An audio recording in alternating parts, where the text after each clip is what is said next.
I didn't know how much emotional pain I was carrying until Kriya Yoga helped me face it and release it. It is gentle, but it goes deep. If you're dealing with emotional wounds, anxiety, or old trauma, this practice could help you come back to your center. Book a free call at kriyayogamasterclass.com or join my free school at freekriyayogamasterclass.com. Kriya Babaji Namo.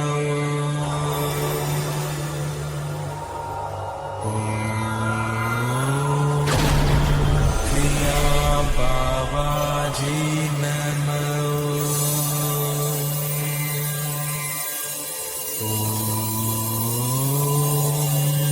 Kriya Babaji Namo.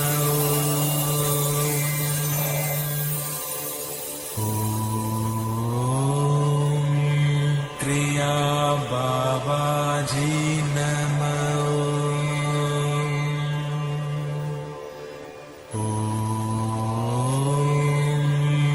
Kriya Babaji Namo.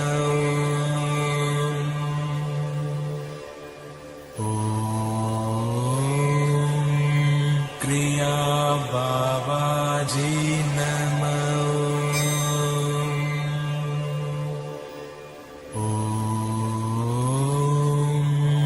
Kriya Babaji Namo.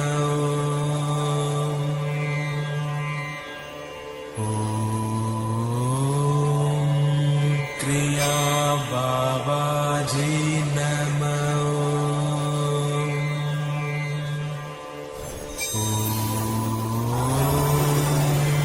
Kriya Babaji Namo.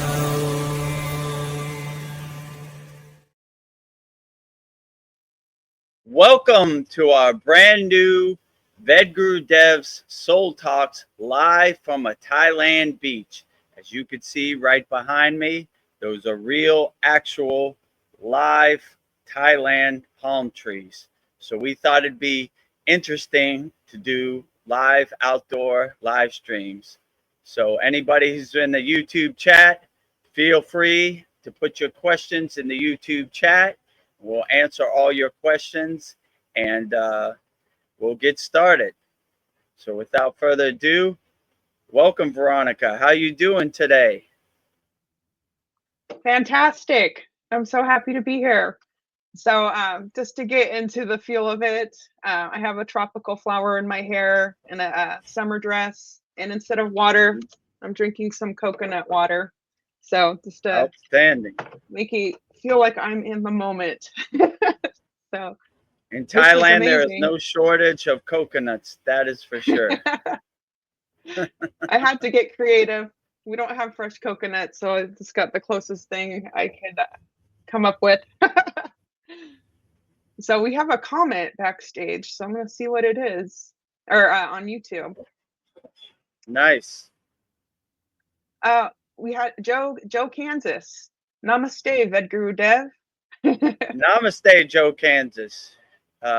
Joe Kansas is a new member of our Kriya Yoga School, so very glad to have you. Thank you for joining our brand new VEDAGURUDEV'S Soul Talks live from a Thailand beach here at the Kriya Yoga School. So if you have any questions, put them in the comments and we answer all questions live from a Thailand beach.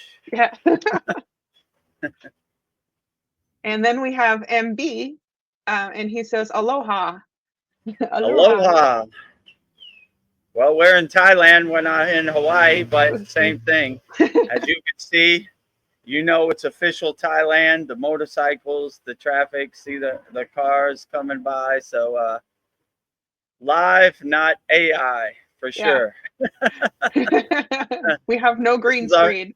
This is our first one, so we see how it goes. If you like this format, then we'll keep it going every Sunday. And if you like the outdoor approach, we'll do our next satsang outside by my yagna. So we'll do all of our live streams outside. So should be good. Yeah, so far I really like it. I like this format. We have Paul, he says, "Namaste, beautiful scenery." So he's a fan too. Namaste, Paul. Glad you enjoy our live from a Thailand beach. VEDAGURUDEV'S Soul Talks. Yes, we're gonna get to the soul. We're gonna go a little deeper, I think. Oh, another comment from Paul. He says, "Yes, I love it also." Okay, so if Paul approves, then we keep Yeah. it. Paul approved. 2 thumbs up. Yeah. Oh, is this a mudra? I don't know. thumbs, Yeah. thumbs up, you know, all different kind of mudras, you know. I don't know. Today I was doing some soul searching, so I was thinking like how I want to live my life, and I was looking. I don't know. I was just sitting at my desk, and then I was looking at this quote on my wall. So I thought I would read it. So if you're a fan of Henry David Thoreau, this is from Walden. So I thought I would read that just to get it started. I went to the woods because I wanted to live deliberately, to front only the essential facts of life and see if I could not learn what it had to teach, and not when I came to die discover that I had not lived. I did not wish to live what was not life. Living is so dear, nor did I wish to practice resignation unless it was quite necessary. I wanted to live deep and suck out all the marrow of life, to live so sturdy and Spartan-like as to put to rout all that was not life, to cut a broad swath and shave close, to drive life into a corner and reduce it to its lowest terms. And this is Henry David Thoreau from Walden. Beautiful. So, yeah, I don't know. This was something that's been on my wall for like 20 years, but I was just thinking maybe I should read that. And it's got a picture of me as a little girl touching flowers. So I was just thinking, Nice. like, I don't know, like I crave solitude, but I still need to have human connection. So I was thinking, like, what are some ways to connect to the world but still be detached and not drawn into it and still have that balance? What do you do? I try to enjoy the world as much as I can and see the beauty in the world. And just one of my favorite sitas, and where I was initiated in the practice of Kriya Yoga, is in Katagarma, Sri Lanka. And that's the same place Bhoganantar initiated Babaji into the practice of Kriya Kundalini Pranayama. So Bogar means enjoyer. So he enjoyed everything about life. So I really try to see the beauty in all life, in nature. I enjoy the wind. I enjoy the sun. I enjoy every aspect of a life as much as I can, you know. I even take the good with the bad too, you know, Yeah. like right now there's some like flies or mosquitoes because I'm right by the ocean. Yeah. I enjoy it too, you know, like just don't go in my eyes or my mouth, you know. So Yeah. so I try to enjoy as much as I can. And there's so much beauty when you really open your eyes and become aware Yeah.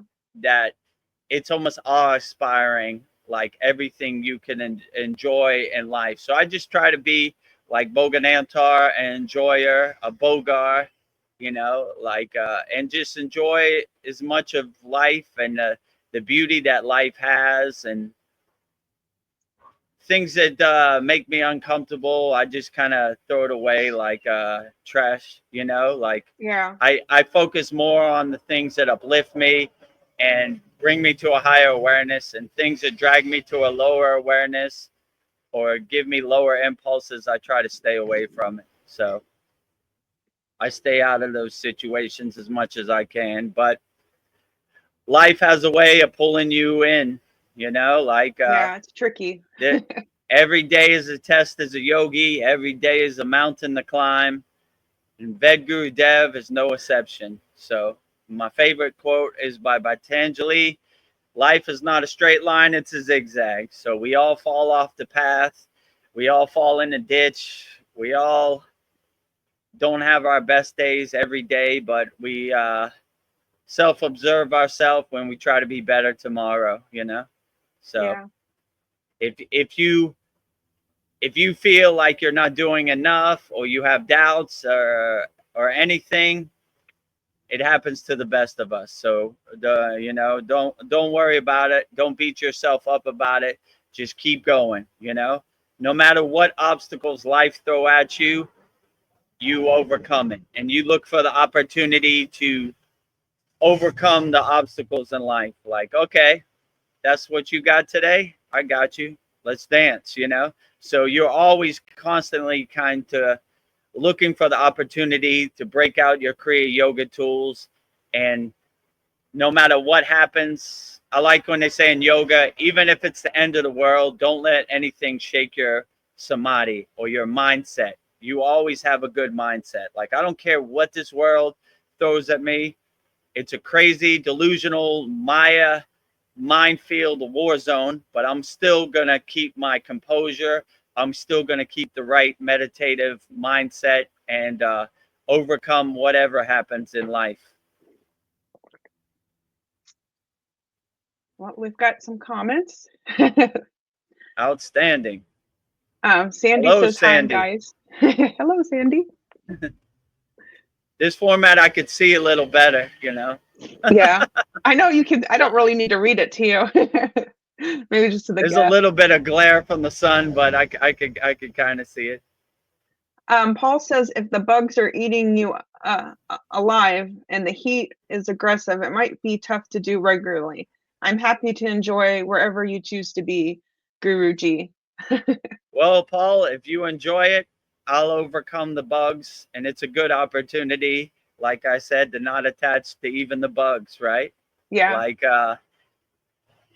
in the autobiography of a yogi, there was a story about Yogananda. He was getting eaten alive by the mosquitoes, but his guru Yukteswar had his shield up, and his mosquitoes never touched him. So I aim to be like the great Kriya yogis, where I have a magnetic field where they can't come in and get under my skin. Like, I'm always saying, like, the monkey mind is super powerful. So if you give it something to attach, it'll always attach. So I'm trying to not attach to the bugs so they don't affect me, because then my monkey mind would keep going. Like, you're getting eaten alive by the bugs. Maybe you shouldn't do this, but Yeah. And you don't want that. You want to have laser focus, and no matter how many bugs surround you, a swarm of bees, you just have that magnetic, energetic feel. So I'm going to try to work on radiating my Shakti a little more, so they stay away. And as I'm saying that, they all left. So cool. Yeah. Thank you. Jai Babaji. Jai Babaji. It's a great test for a yogi. It's a great test for a yogi. If you could overcome mosquitoes and the heat, or the loud traffic noises behind you, you could overcome anything. So it's a good test for me. If there was no distractions or no tests, then it'd be harder to master my mind. So I look for the challenge of the total chaos, cars behind me, mosquitoes surrounding me, the sun pulsating on my head. Let's dance. Give it all to me, So it's a good opportunity. So if our members really like this format, then we'll keep it going. And then we'll do our Wednesday satsang outside by my yagna also. So that would be cool too. You'll get to see my statues during the day. Yeah, this is a nice change of pace. Sandy, she says, what a surprise to see you today. I think it's also good that we're doing it on a weekend, because a lot of people are off on the weekends too. So our live streams have been doing great. Our satsangs have been doing great. So we decided to give a different perspective, a different look, live from a Thailand beach. And if the members like the live stream, then we give them more live streams. So now we're trying out twice a week. There's a car behind me. Twice a week, Sunday, 9 p.m. Eastern Standard Time, and Wednesday, 9 p.m. Eastern Standard Time. Sandy sends us hearts. Thank you for the hearts, Sandy. And if you're watching us live out there on YouTube, Don't forget to subscribe Yes. right here, VEDGURU Dev. We're trying to get over 1,000 subscribers. Then we could be monetized, and you could send us super chats and coffees like Sandy asked about before. And also, you want to discover the secrets of Kriya Yoga 100% free, join freekriyayogamasterclass.com. Or if you need help, book a call with me, VEDGURU Dev. Go to kriyayogamasterclass.com. You'll see a button, a red button that says book a call. Click on that button. A calendar will come up. Pick your date and time, and I will go live on a call with you. So this week in our Kriya Yoga School, we got many members, and I went on the call with them, and we helped solve their problems and overcome whatever issues they were going through. So 100% free. The call is free. The free Kriya Yoga School is free, but if you want more, you could join us in our paid Kriya Yoga School. But no pressure, up to you. Give me the opportunity to help you. That's all I ask for, right? So I'm looking for people that need help, and they think they could be helped through Kriya Yoga. So let's do it. Don't be shy. Yeah, don't be shy. I know you really do make yourself available to everybody. So I really appreciate that about you, because I don't think many gurus would do that. So this is a rare opportunity to have a guru at your fingertips. So I will take might be the advantage of first it. guru who's taking calls, right? Yeah. They usually don't take calls. They're like, here's some pre-recorded videos. Yeah. Watch it if you want. Or most Himalayan yogis don't know anything about the internet. There's no service. They don't really have a phone. They're doing their inner work. They're not interested in helping other people. So if my guru sent me back to the Maya delusional world, I'm going to try to do the best I can and help as many people as I can. So if you need help out there, wherever you're at, join our free Kriya Yoga School. It's 100% free, and or if you need help right away, book a call with me, VEDGURU Dev, kriyayogamasterclass.com, and we'll try to get you some help, and we'll try to overcome whatever you're going through. So, yeah, all of our new members, I went on a call with them, and we tried to solve their problems as best as we could. And getting help from VEDGURU Dev is a lot cheaper than going to see your doctor, who's not going to help you anyway. So yeah. No pills, no therapy bills. Inner work, yeah, no prescriptions, no pills, no whatever big pharma, only doing the inner work, the tools you need to heal yourself. So we're yogis. There are no doctors. There are no hospitals in the Himalayan mountains. We heal ourselves. So if you would like to heal yourself, join the Kriya Yoga paid school, Kriya Yoga Masterclass, $50 a month. Probably be the best $50 you ever spent in your life. But no pressure. I'll let you choose the route you want to go, right? 500 with the doctor who doesn't know how you feel in your body, or the tools to do your own inner work and heal yourself. So seems like a good bargain, but I'm biased. So keep that in perspective. Yeah, you're in love with Kriya Yoga. I'm in love with Kriya Yoga, so I'm always talking Babaji, Kriya Yoga, pranayama, meditation, so. But if my message resonates with you, let's get to work.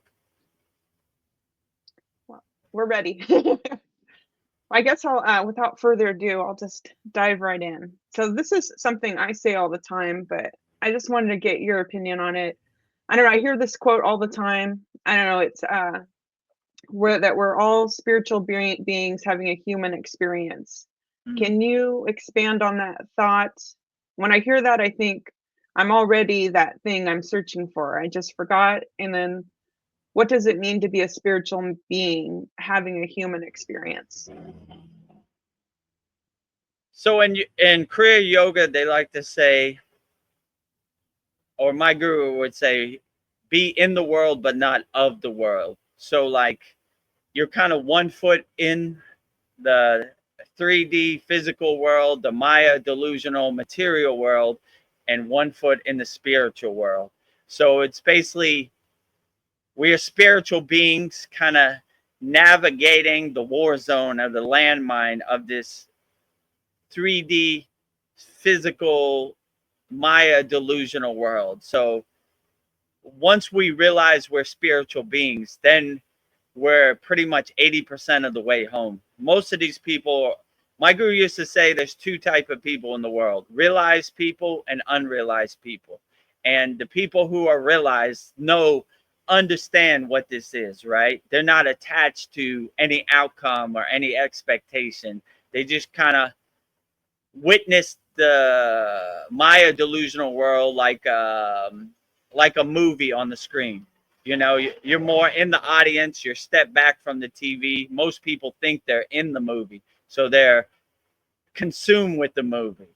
And it's not really their fault also, because in my case, from birth, I've been conditioned to think this is who I identify as, you know?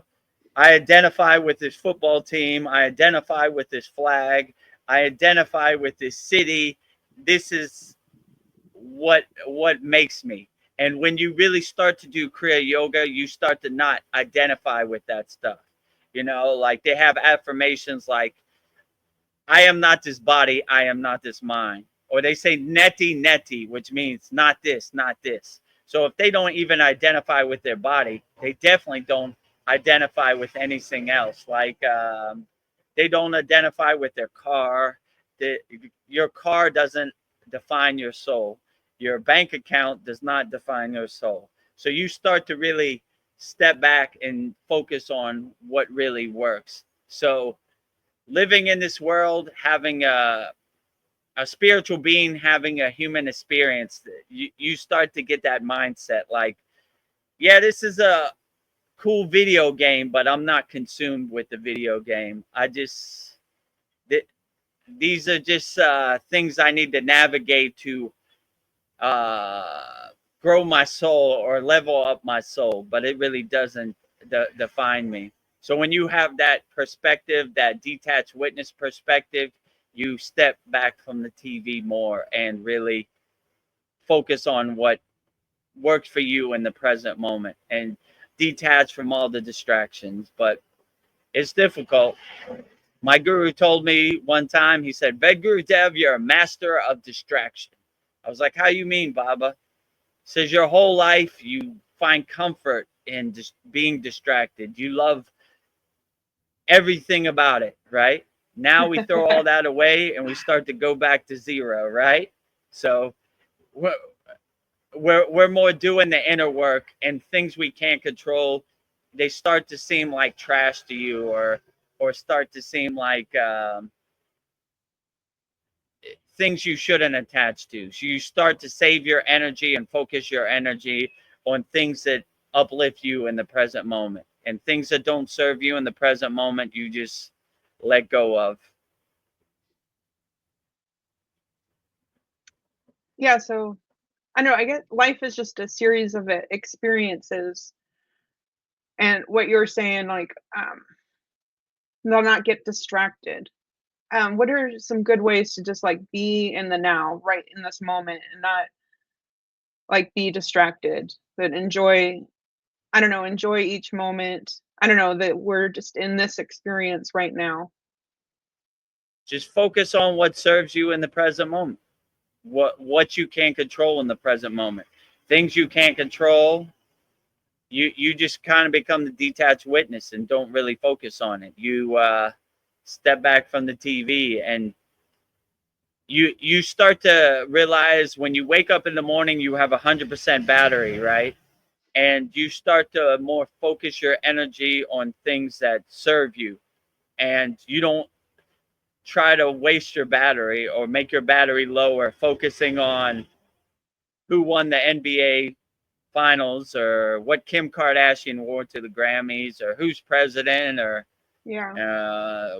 What's Elon Musk doing today? You know, none of these things serve you. It's almost like candy, mental candy for your mind, but it's really draining your battery. If you're aware of that, then you more focus on what you could do in your present moment. You focus on, okay, I control this, and I'm going to use my energy on this.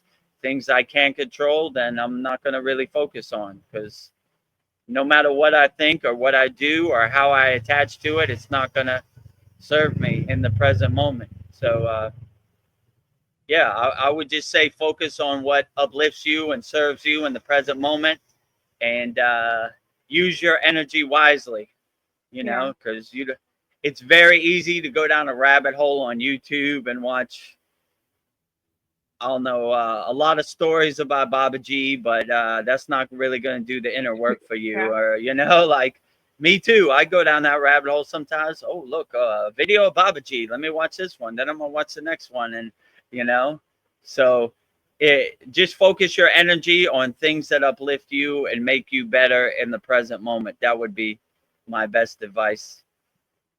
Yeah, I think that's good advice. I try to do that. I don't know, but I observe other people and it seems like they're in love with their problems.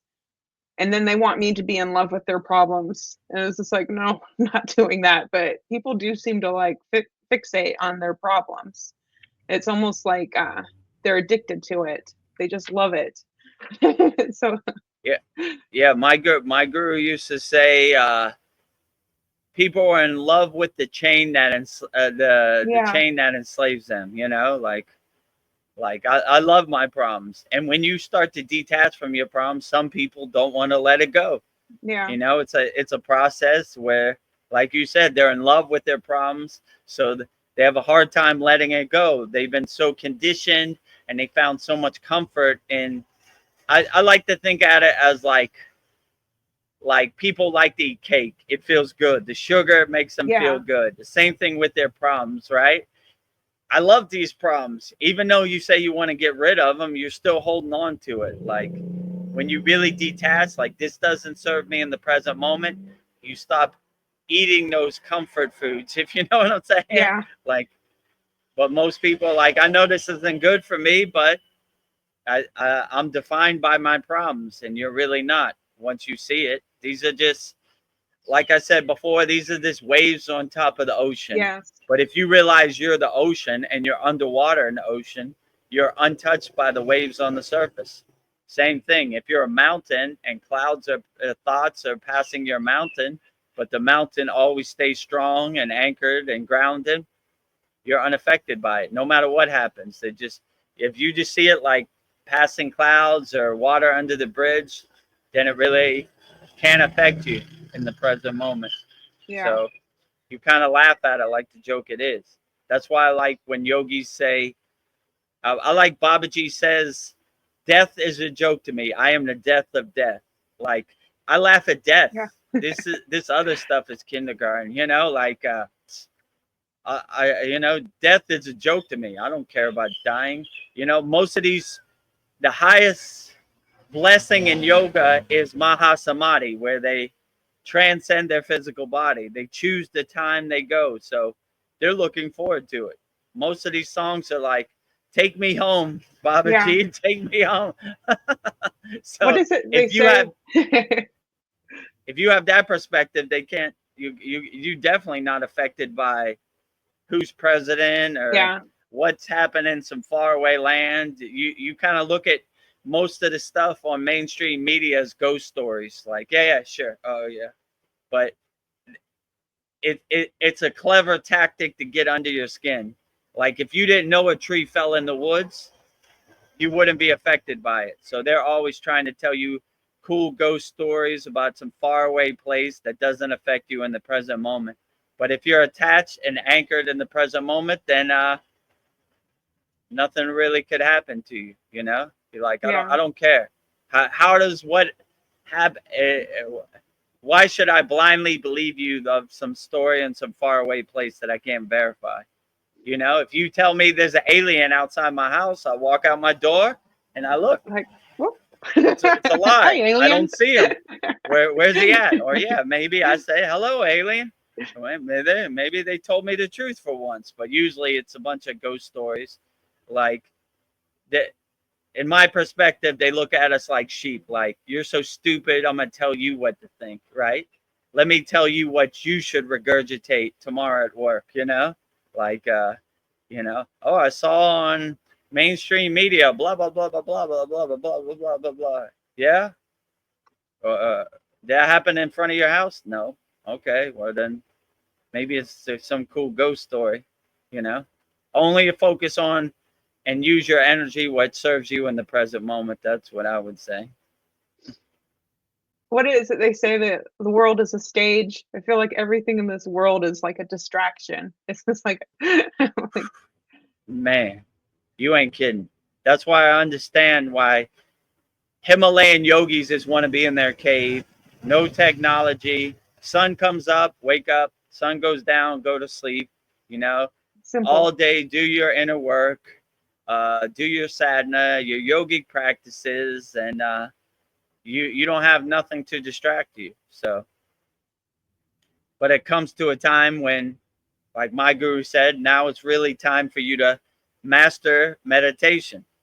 You know, okay, you mastered meditation in the cave, but let's go to Times Square for this honking and chaos, and that's when you really master meditation. So if you can come to a state of samadhi sitting in the right middle of Times Square, or traffic in Bangkok and million motorcycles, then you could really come to a state of mastery, And this live stream is a good test for me. Mm-hmm. No matter how many motorcycles pass by, no matter what happens, how many mosquitoes, I'm going to try to keep that mind state and that mastery mind state. I'm going to be unaffected by it as much as I can. But even VEDGURUDEV falls off the path sometimes too. Yeah. It happens to the best of us. Like, if I'm not going to say if 200 mosquitoes surround me, I wouldn't be affected. Maybe I need to do more work, right? Like, Yeah, even you have your limits. So I fall off the path, but I dust myself off and say, yeah, okay, keep going, don't get in your feelings, don't have any doubts. Just say whatever, peaks and valleys, as my guru used to say. Yeah. Peaks and valleys, VEDGURUDEV. You go up one mountain, then you go down. It happens to all of us, so don't beat yourself up about it. Just keep putting one foot in front of the other and keep doing the best you can.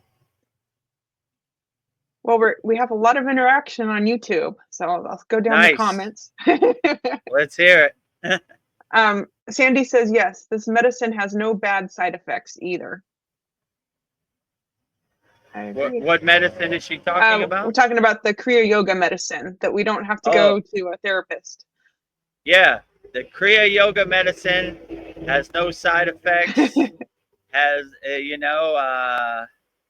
it's a lifelong path, and once you know the techniques, you would integrate it into your daily life and be the best person you could be. It's not like big pharma has a pill for you every day. Like this will make you feel better. You don't have to believe me about Kriya Yoga. Test it, observe it, experience it, and know it.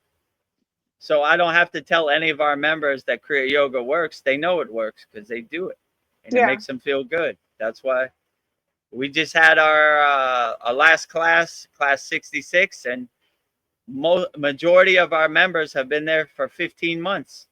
So if it didn't work, they wouldn't do it. And I agree. We try to get our members results, and we want it to be effective, and we want it to uplift you and help you be better, but don't take my word for it. Experience it for yourself. And go ahead. Oh, I was just to say, and Paul, he says also, yes, your own personal therapist. I've taken advantage of it, and your replies helped, motivated, and inspired me. Thank you. Oh, that's nice. Thank you, Paul. Yeah, you're your own personal therapist, but if you're going through something, you could I'm available for all of our paid members 24 hours a day. So you just book a call with me. I go on a call with you and we'll work it out. I've done it for many of our members. You email me, we'll work it out. So anytime Paul's going through something, we'll try to figure it out, together, Yeah. or I'll try to give you my opinion. And sometimes I get inspired, like I'll see Paul's, and I just start typing. Yeah. I don't give all the glory to Baba G. I'm just delivering his mail. Yeah.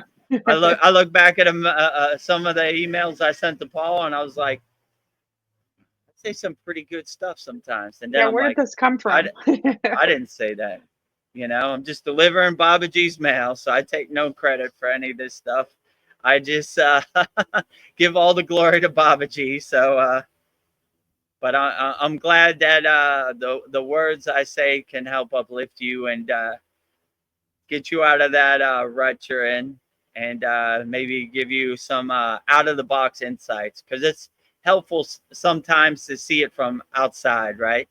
Even me, I need that sometimes. I get caught in my blissed out yogi state and I need to think outside the box. So it's good to have some other perspective, some unattached perspectives, because when you're going through it, you're attached to it. You're attached to that expectation or that outcome. So if you could just step back from the TV and get some good insights, it's helpful. Definitely. Me included. I need some inspiration too. I know we were talking about communicating, how Babaji works through you, and Dream Tooth just said communicating effectively is an art. Definitely. Yeah, absolutely. I before I started the Kriya Yoga School, I didn't want to talk to anybody about Kriya Yoga. I didn't teach anybody. I was just alone in my meditation room, meditating all day. The opportunity came, and it's like Baba G flipped the light switch on, and I just started going at it. Baba G, Kriya Yoga. Question, I'm gonna get you help. So like, yeah, I don't even know where that's come from. Like, I look at some of our satsangs. Our longest satsang was 6 hours. Yeah, I was crazy. like, what did I talk about for 6 hours? Like, how did that happen? Most of our satsangs are 4 hours. So like, it just keeps going. People need help, and you just get divinely inspired. And I take no credit for the mail. I just deliver the mail, So I try to open my crown chakra and let that pillar of light and that stream of consciousness hit my top of my head, and just whatever comes out, comes out. Any of these live streams, I don't have a script. I don't know what I'm going to say. I just start. First thing that comes to my mind off the top of my head, right? Divine inspiration. I'm Yogi Eminem, freestyling every day. Yeah. Off the top of the head, right? Or what they say, off the top of the dome, right? Yeah. No scripted, no lyrics. I'm not looking at my phone, nothing, no bulletin points, just straight off the top of my head, right? So give all the glory to Baba G. And yeah, I think I just posted a Baba G quote. It said, the best way to honor Baba G is to do your inner work and to do your practice. So if you want to pay Baba G back for all the great inspiration he's given you, start practicing Kriya Yoga. So go to right there, freekriyayogamasterclass.com. Or if you're going through something and you need help immediately, then go on a call with me, book a call with VEDAGURUDEV, kriyayogamasterclass.com. If you feel divinely inspired that you're a Kriya yogi and you really want to start practicing the Kriyas, you're tired of hearing about the Kriyas, hearing stories about the Kriyas, and you want to start really doing the inner work, then join our paid Kriya Yoga School. $50 a month, probably be the best $50 you ever spent. But I'm biased. But we would love to have you join our Kriya Yoga family, and let's get to work. If you need some coaching or somebody to walk the journey with you, I'm available 24 hours a day to all of our members. So let's get to work. But Yes. don't stay dormant. Don't stay stuck. Just let's get to work. My guru used to say, what's the best time to plant a tree, VEDGURUDEV? And I was like, I don't know, Baba, tell me. He said, 10 years ago was the best time to plant a tree. He said, what's the second best time to plant a tree? I said, I don't know, Baba, tell me. He said, right now, today. So don't wait. Don't prolong the pain or the suffering. Have some tools in your pocket that you could integrate Kriya Yoga into your daily life and overcome whatever life throws at you, you know? Health problems, money problems, family problems, emotional problems. We solve all problems. And if you need a good coach, call VEDGURUDEV. I'm here to help anybody, anytime. 100% free. But if you want, you could join our paid Kriya Yoga school or a free Kriya Yoga school. Up to you. Whatever you need. Yes. No pressure.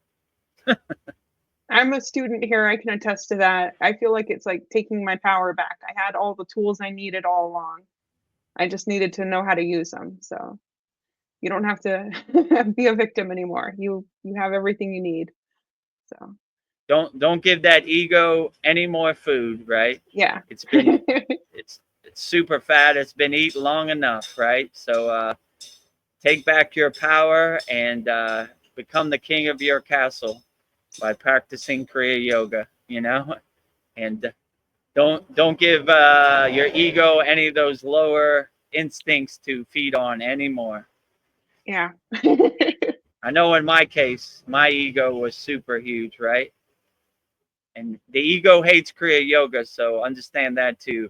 Once you start practicing, it doesn't want to starve. So it's going to be a little bit of battle in the beginning, but if I could do it, anybody could do it. Yeah, I think it's like self-love for yourself. I don't know. I don't know. I think we like pleasure. We don't like things that, I don't know. And Kriya Yoga actually is easy once you start doing it. It's just the doing it, like going to the gym. You just got to do it. So just do And your it. ego is definitely going to put things in your mind. You can't do Kriya Yoga. Who are you, Yogananda? You're no Yogananda. Blah, blah, blah. It says it to me too. So don't beat yourself up about it. Just keep moving forward, you know? Like if VEDGURUDEV can do it, I can do it. Believe me, I'm no I wasn't born into a yogic family or any of that stuff. I just did my inner work. So you could probably do it way better than me. So just put one foot in front of the other. If you need some help or motivation, I'm a good Kriya Yoga coach. I'll coach you and we'll walk this journey together. So you will not be alone. So yeah, so if I could do it, anybody could do it. Well, I've got a Kriya Yoga cup to fill. Sandy has a question for you. It just Outstanding. says, what is your view and experience with plant medicine on the spiritual path? Personally, it has helped me tremendously on my journey. Until 2019, I was against all, including cannabis, because of socialization.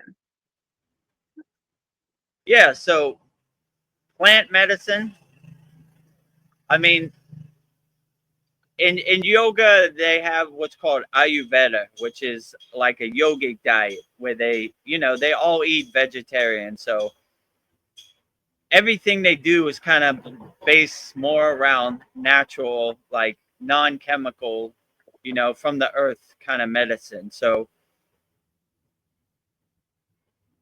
I like plant medicine, but more of the medicine is more internal for me than external, I would say, right?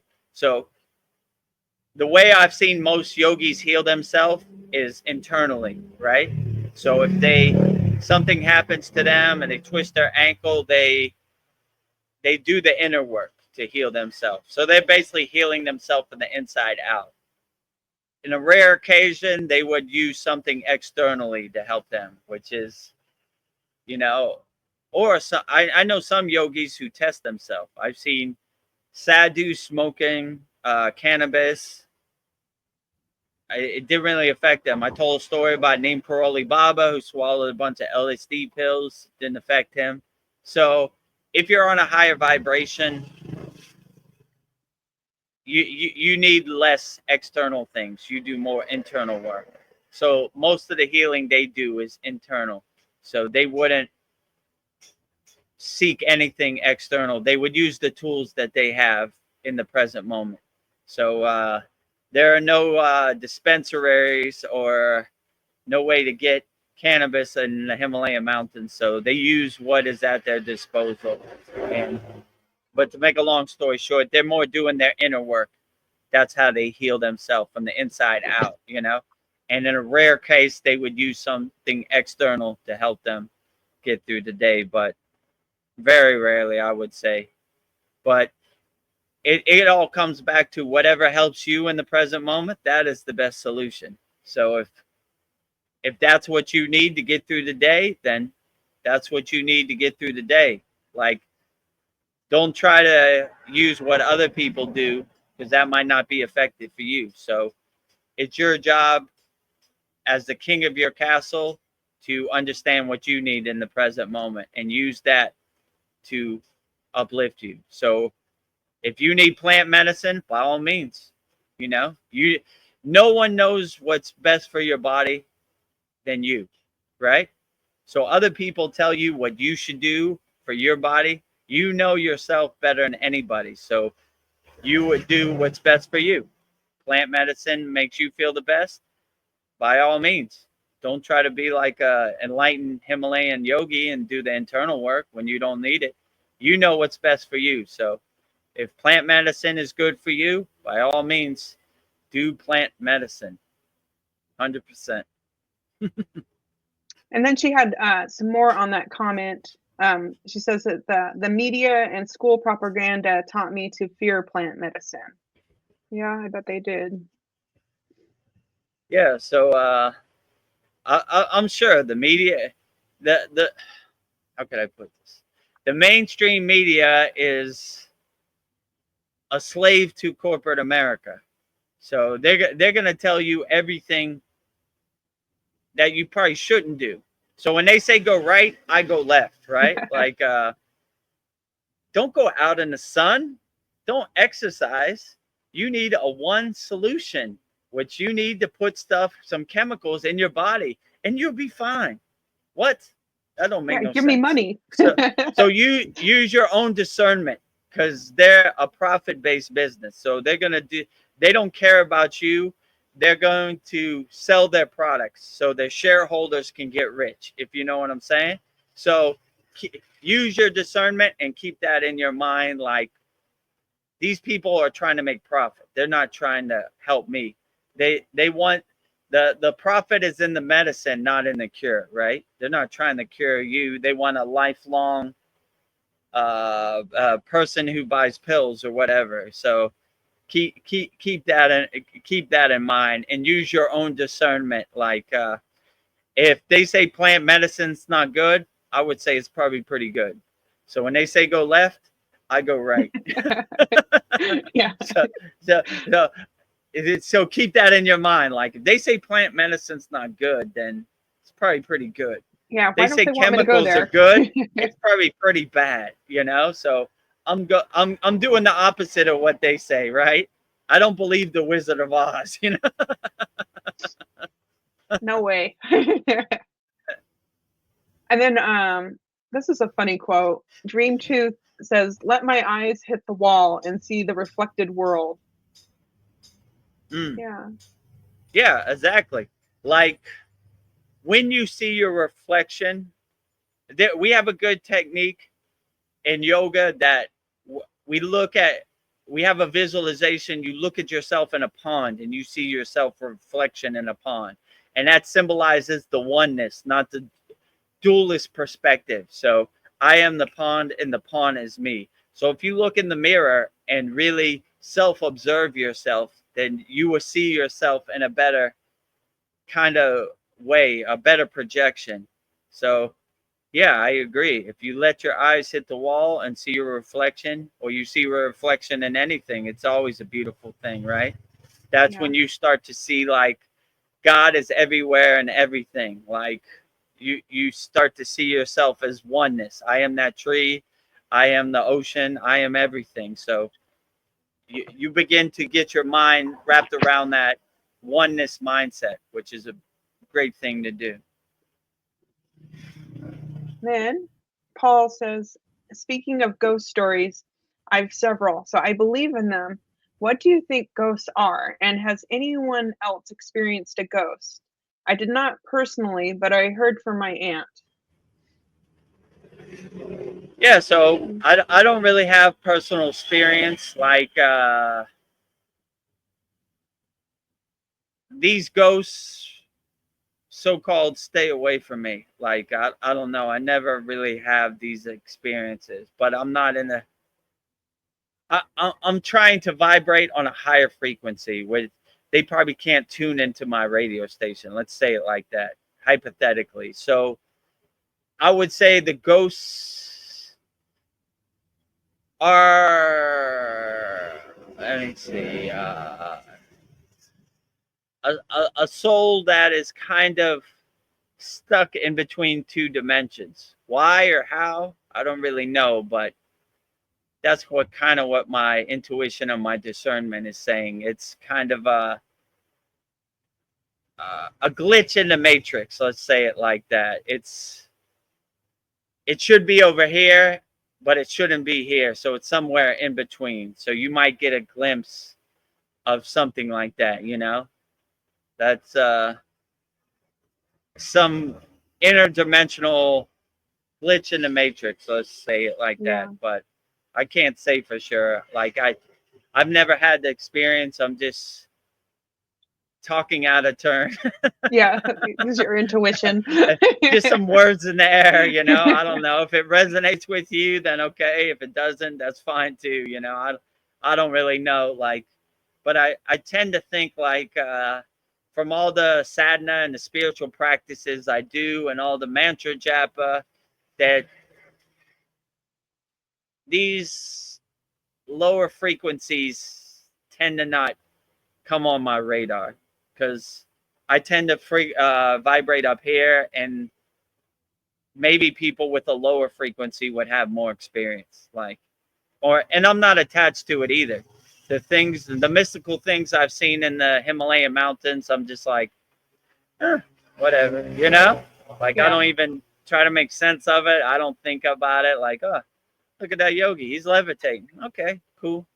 You know, I'm gonna go back to my sadhana or whatever. Or, you know, that's why when people were asking me like, Paul, what did it look like? Or I was like, I don't know, some lights and some wings. You know, I don't.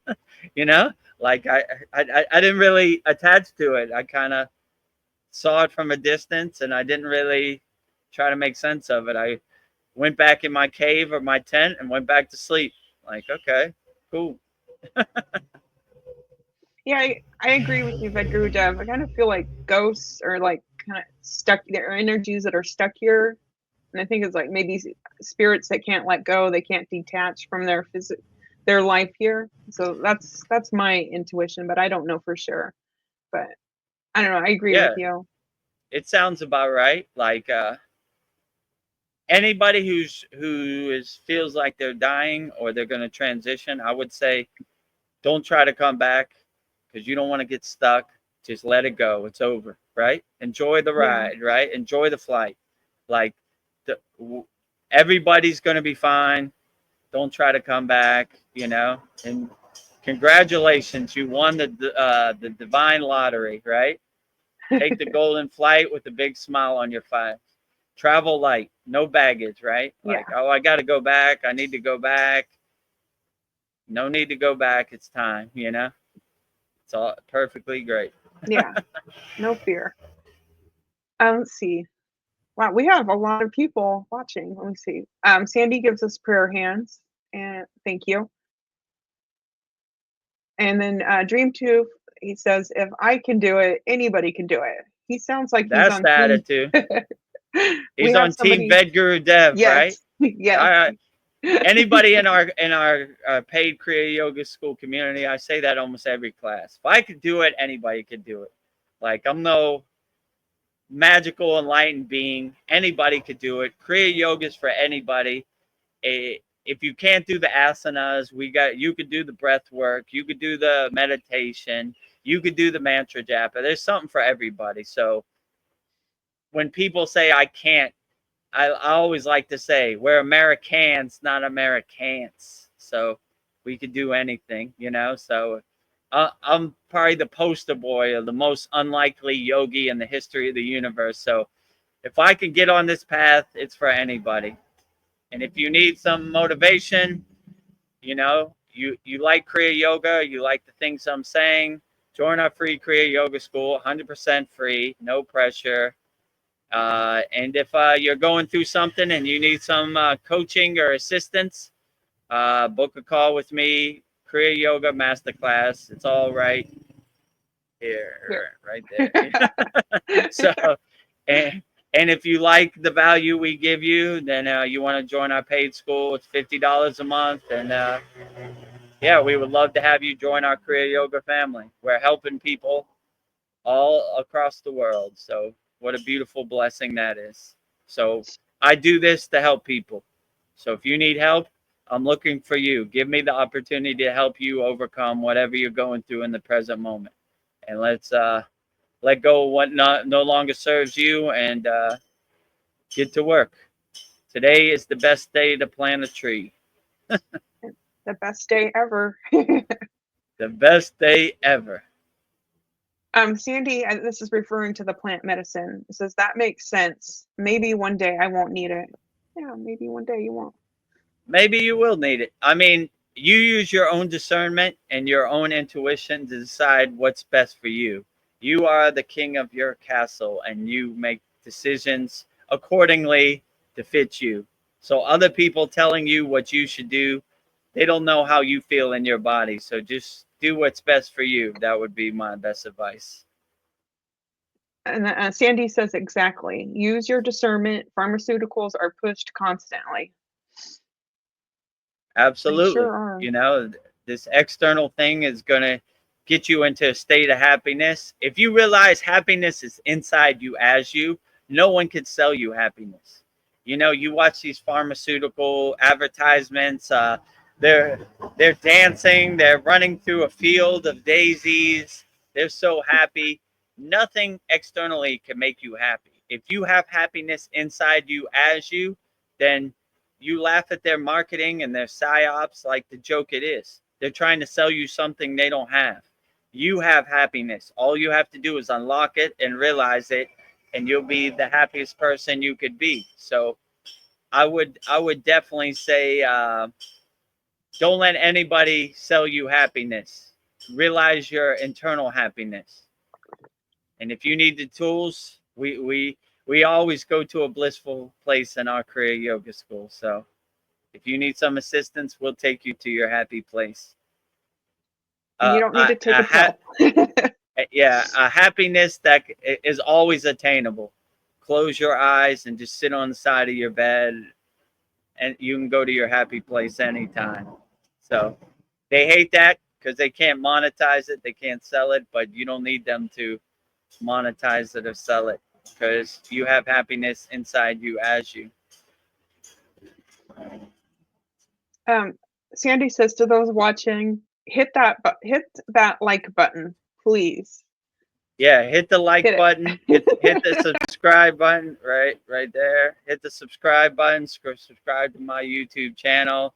Join our free Kriya Yoga school right here.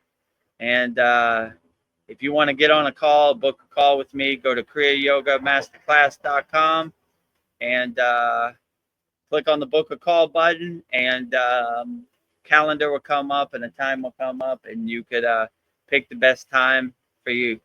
And I'll go on a call with you and we'll try to solve it. So there's 4 different things you could do. No pressure. I let you decide. Subscribing to VEDGURU Dev is absolutely free, so why not help your brother VEDGURU Dev out? We're trying to get to 1,000 subscribers, and this is absolutely free too. Freekriyayoga.com, and book a call is absolutely free. So the only thing it costs money is our paid school, but that's optional. I'll let you decide. But I would go through these other 3 free things first. And if it really resonates with you and you want to join our paid Kriya Yoga community, then that's up to you. But no pressure. Yeah. The other 3 are free. 1 is paid. So you make the best decision for your life. You are the king of your castle. Yeah. We have options for everybody. Options for everybody. We have help for everybody. Free, paid, however you want to do it. We got you. But Okay. yeah, majority is free. VEDGURU Yeah. Dev, subscribe free. And on VEDGURU Dev, every day, a video Babaji quote, which is inspiration and motivational. And every day we take these live streams and we edit the questions into one segment. So a lot of good value on VEDGURUDEV.com. Definitely a lot of good value on freeKriyayoga.com. All of our members post great inspirational videos. It would take you months to go through everything. We have a free mini course, give you some framework. What is Kriya Yoga? How to start practicing. And if you want to upgrade, or you need help right now, book a call with VEDGURU Dev, Kriya Yoga Masterclass. So enough pitching. Let's get back to the questions. Just one more thing on that. We just had a class on meditation to open the chakras. So it was very powerful. So if you join the school, that's you'll a get good things one. like that. And any of our members that are watching that who weren't in the class, it's in class 66, which I sent you the link in the class for the classroom.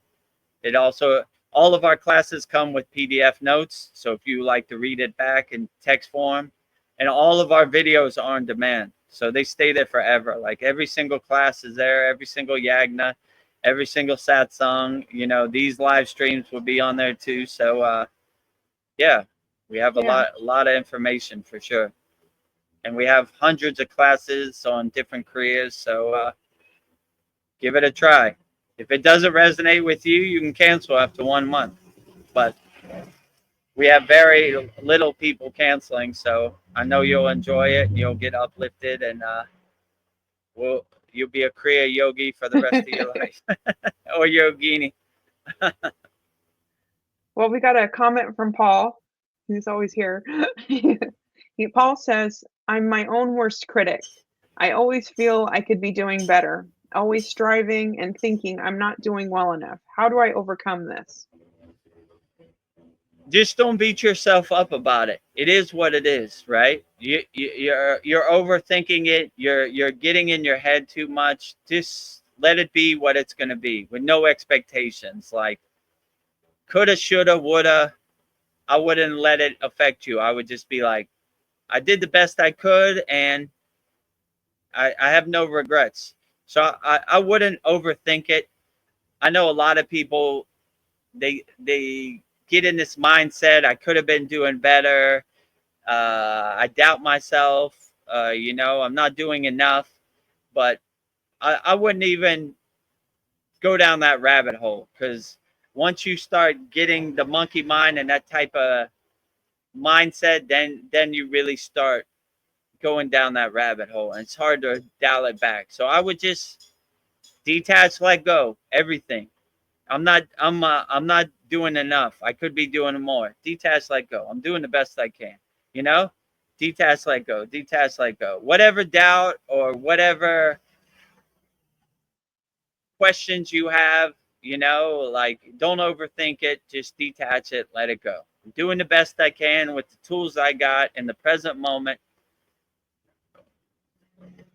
It's no need to overthink it. I got enough. My guru used to say, you have a mountain of trash, of karma that you need to burn. Don't stack more trash on your mountain.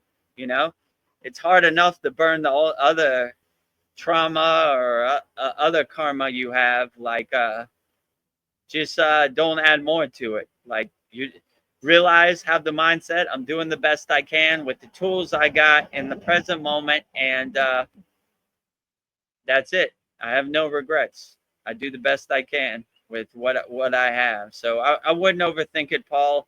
I would just try to just enjoy the moment and be as happy as you can in the moment, right? And however it plays out, that's how it plays out, and no attachment, no expectation to it. Also, Paul asks, also purity of body seems to be very important. I do my asanas and eat healthy, but I consume alcohol, nicotine, caffeine, cannabis. Do you think these substances can prevent the Kundalini rising? I mean, that's a good question that pretty much only you can answer. Like, if you feel it's lowering your Kundalini awakening, I would try to cut back or stop as much as you can. But if you feel it's not affecting you, I mean, I'm sure there are yogis out there who drink alcohol and smoke, cannabis and drink coffee. I don't know. Maybe they're not affected by it. So I would use your own discernment. If you feel like it's not the best thing for your body, I would make that decision. But I wouldn't beat yourself up about that either. If you do all asanas and you do all pranayama and you do your sadhana wholeheartedly and you want to have some whiskey every once in a while, why not? Don't beat yourself up about, I would do it in moderation. Let's say it like that. Like I wouldn't be a slave to it. Like you have to have it. If it helps calm you down and you did your inner work and you want to eat a piece of cake, why not? Don't beat yourself up about it. Happens to the best of us, even VEDAGURUDEV. Sometimes I see a tasty cake and I say, I've done enough inner work. Well, it's not going to affect me. I'm going to burn it off anyway. Why not? Yeah, So true. I would use your own discernment to see, but there are really no, in our Kriya Yoga school, we don't have like strict like laws and regulations and guidelines. You have to do this. I hate when yogis say that you have to do this. How would I know what you have to do? I don't live in your body. Only you could say what works for you. So in our school, I give all the tools that resonate with you and uplift you. Then those are the tools you practice, right? But you use your own discrimination and your own discernment to decide which tools work best for you.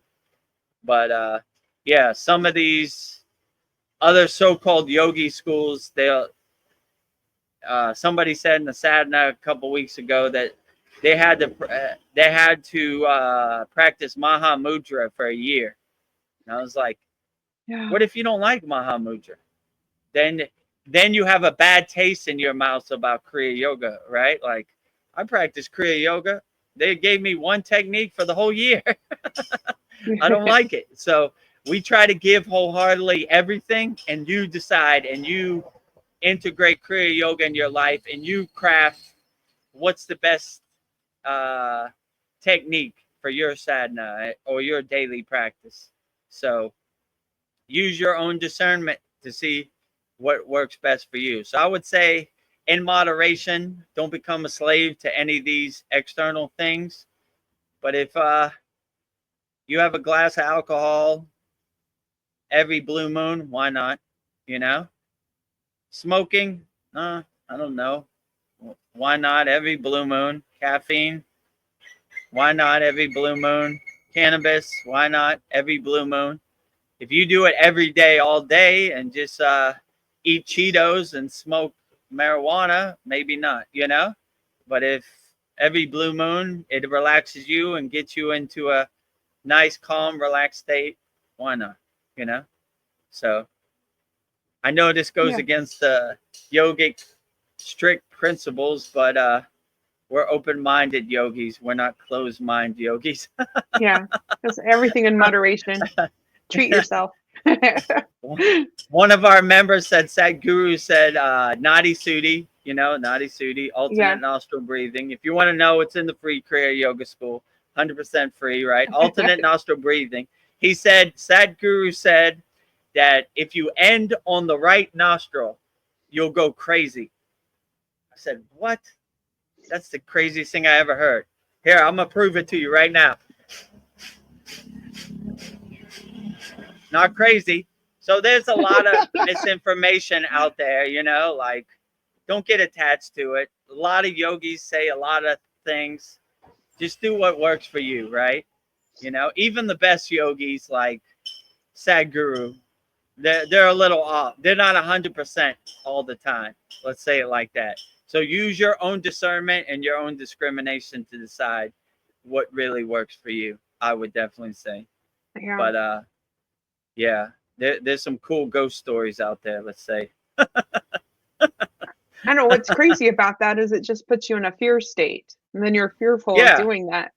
Like, and that's against yoga, because as yogis we always try to stay in a state of fearlessness. So you really have to question that. Like, why would any yogi want you to be in a state of fear? We want you to be in a state of bliss and upliftment.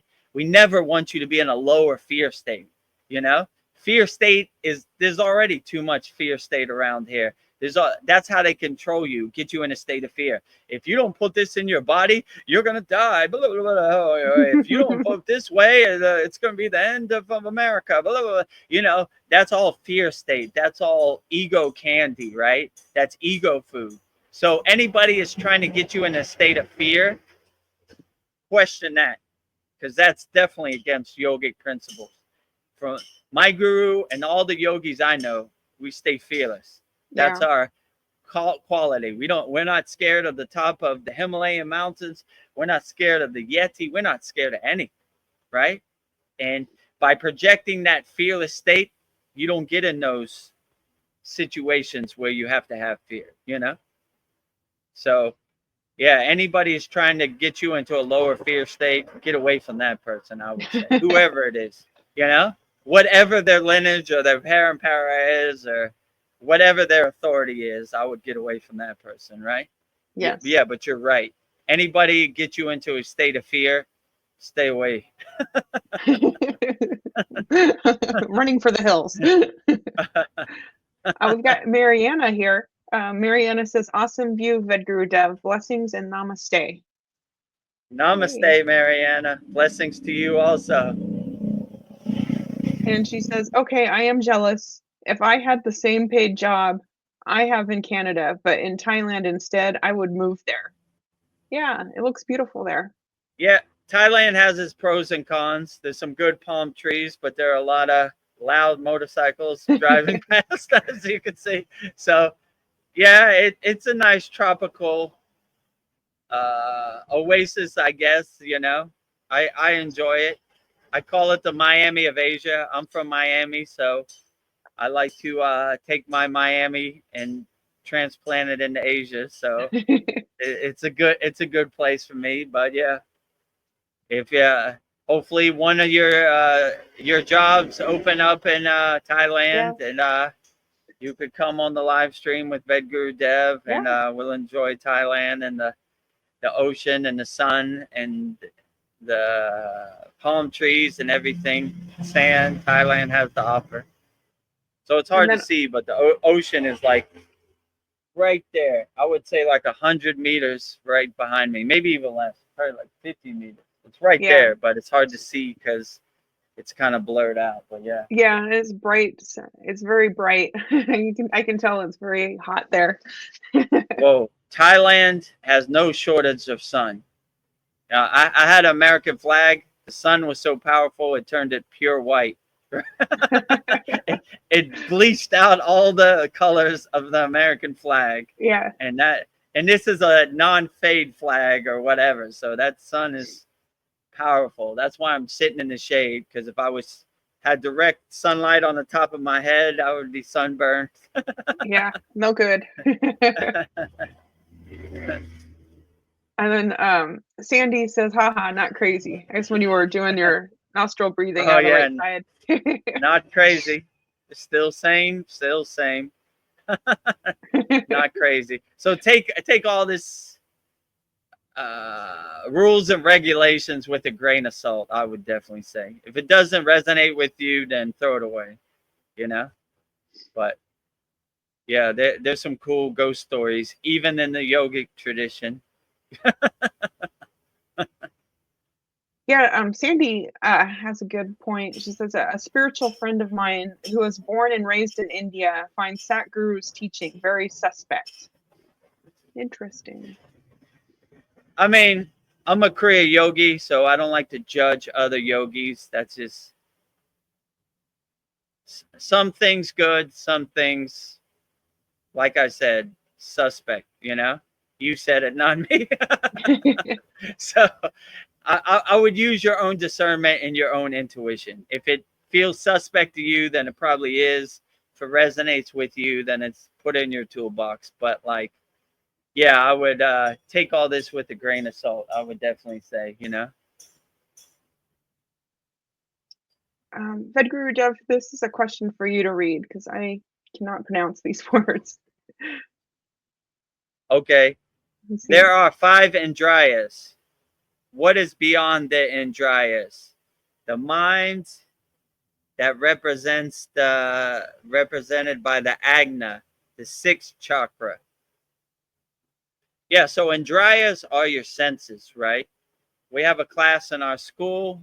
We did about 4 weeks ago, probably like a month ago. It was using your 5 senses. You're using your Indriyas to enhance your visualization. What is beyond the Indriyas? I mean, I would say a higher state of consciousness, self-realization, God realization, samadhi, all these higher awarenesses, all these higher frequencies are beyond the Indriyas. The Indriyas are just kind of bonuses for your higher state of consciousness. So like if you want to engage the Indriyas, like the senses, it's almost like a bonus. So pretty much all the higher techniques are beyond the Indriyas, you know? And some people like to still the Indriyas, right? Which you know, like celibacy, but celibacy doesn't mean in like a sexual way. It means celibacy in a 5 senses kind of way. So like stilling your senses. So it depends.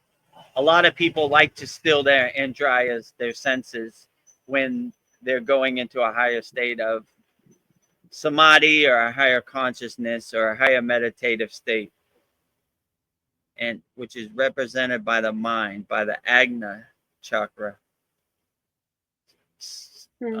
What is the mind represented by the Agna, the 6th chakra? Yeah, but even the 6th chakra, the Agna, which is your third eye, which is your eyebrow chakra, however you want to call it, it's beyond this too, because you kind of go into a higher state inside your eyebrow chakra. So once you reach these higher chakras, which like the heart chakra is the bridge between the lower chakras, the physical chakras, and the higher chakras. Once you get to the eyebrow chakra, you start to reach a state of pure consciousness, pure being, and these would all be beyond any senses, because you would almost be in a state of emptiness and a state of not engaging any Indriya or any sense. So I would say the mind is pretty much the Agna chakra, which is parallel to the pineal gland or the mind. Let's say you would definitely go beyond that when you pass. You know, when you get beyond the Agna chakra, you would reach a state of pure consciousness, pure being, and yeah, the Indriyas, the senses wouldn't be necessary. But I would use your own discernment.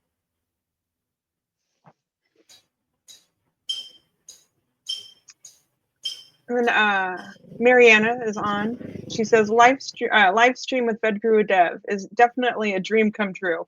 Also, even better if all of us together, going on a trip to Angkor in Cambodia or the Himalayas. That would be a trip of a lifetime for all of us. That is my Well, dream. Mariana, you could live through me inconspicuously. Join our live stream every Sunday at 9 p.m. Eastern Standard Time. And yeah, Angkor Wat in Cambodia, which is pretty much 4-hour drive from where I'm at now.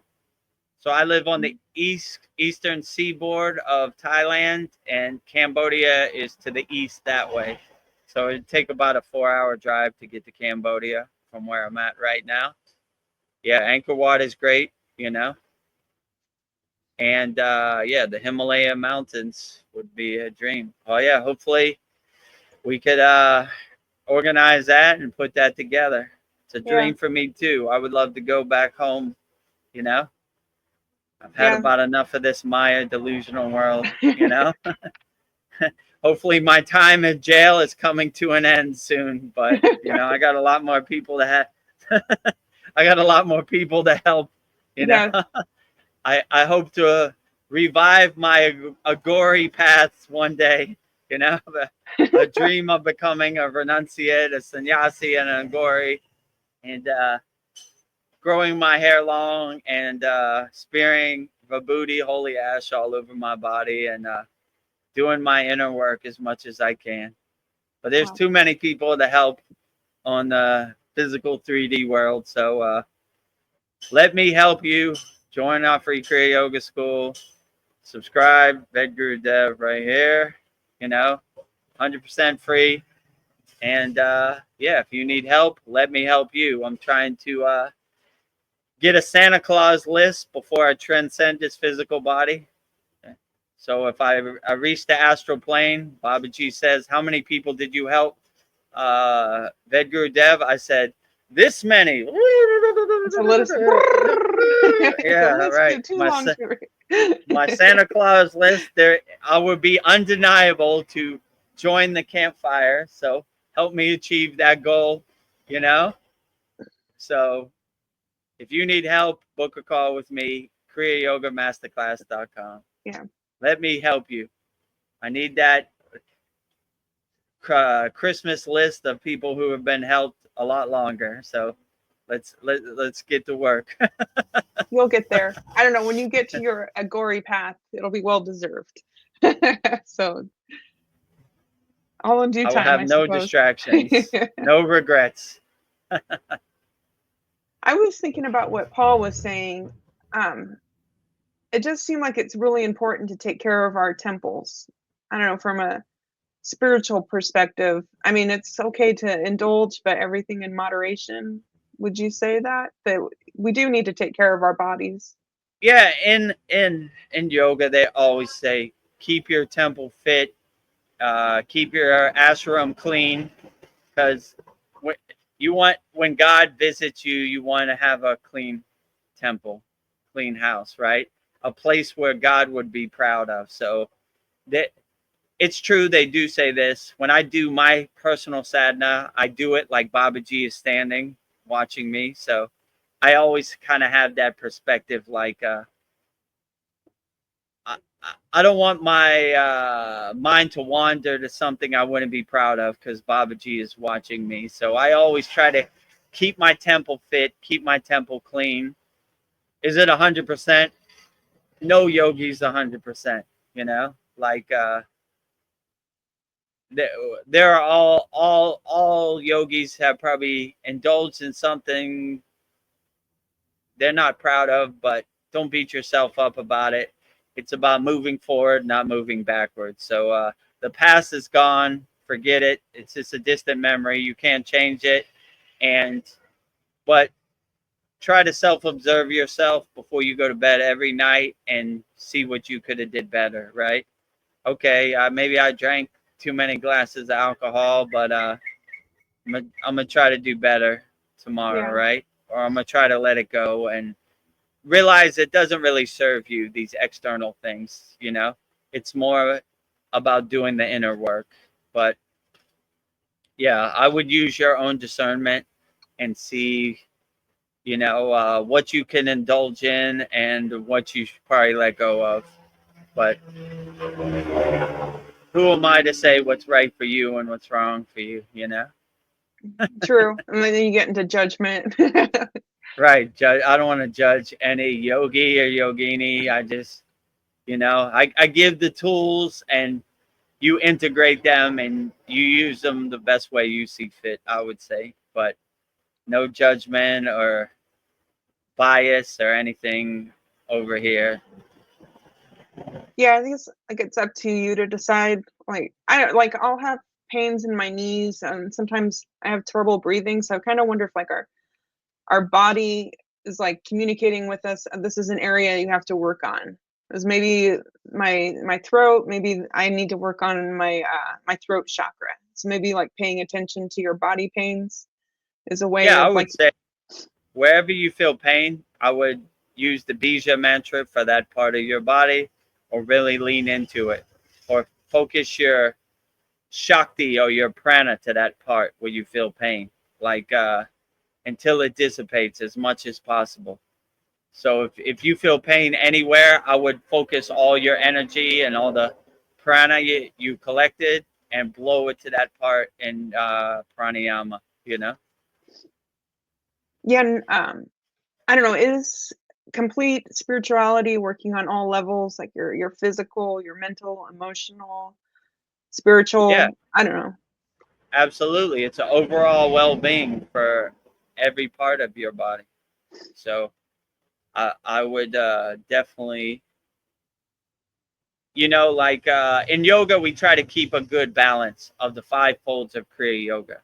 Try to keep a good balance. Asana for the physical body, pranayama for your respiratory system, for your breath work, uh, dhyana, meditation, mastering your mind through meditation, mantra japa, keeping your focus, laser focus without distraction on each mantra you say, and bhakti, singing songs, bhajans, kirtans to uplift yourself and devotion to God, Yeah. singing the praise and glory of God or whatever deity you resonate with. And then Sandy, what we were just talking about, she says, for me, food and especially sugar are hurdles as far as not so great habits to kick. I hear you. Yeah, I agree. Me too. Those M&Ms and 7-Eleven be calling me. They be calling me, right? Yeah, it's a Hey, bright yellow you. neon package. Right. The color, whatever Skittles, the rainbows, or the tasty cakes. They have such a good presentation and they just be shining in the aisle, and you're like, can't do it. Can't do it. Oh, So that mouth pleasure is strong. That's probably the hardest vice I have, right? Like I remember in the Himalayan mountains, like what would I do for a bag of M&Ms right now? yeah. What this, what would you this do? food, this food is pretty bland, and I mean I'm not gonna die, but it's not like a tasty palate in your mouth. Let's say it's kind of cardboardish, You're not gonna die, but it's like I don't know. It'll get you through the day, but it's not that tasty. So, but yeah, I agree. That's probably my biggest vice, also sugar.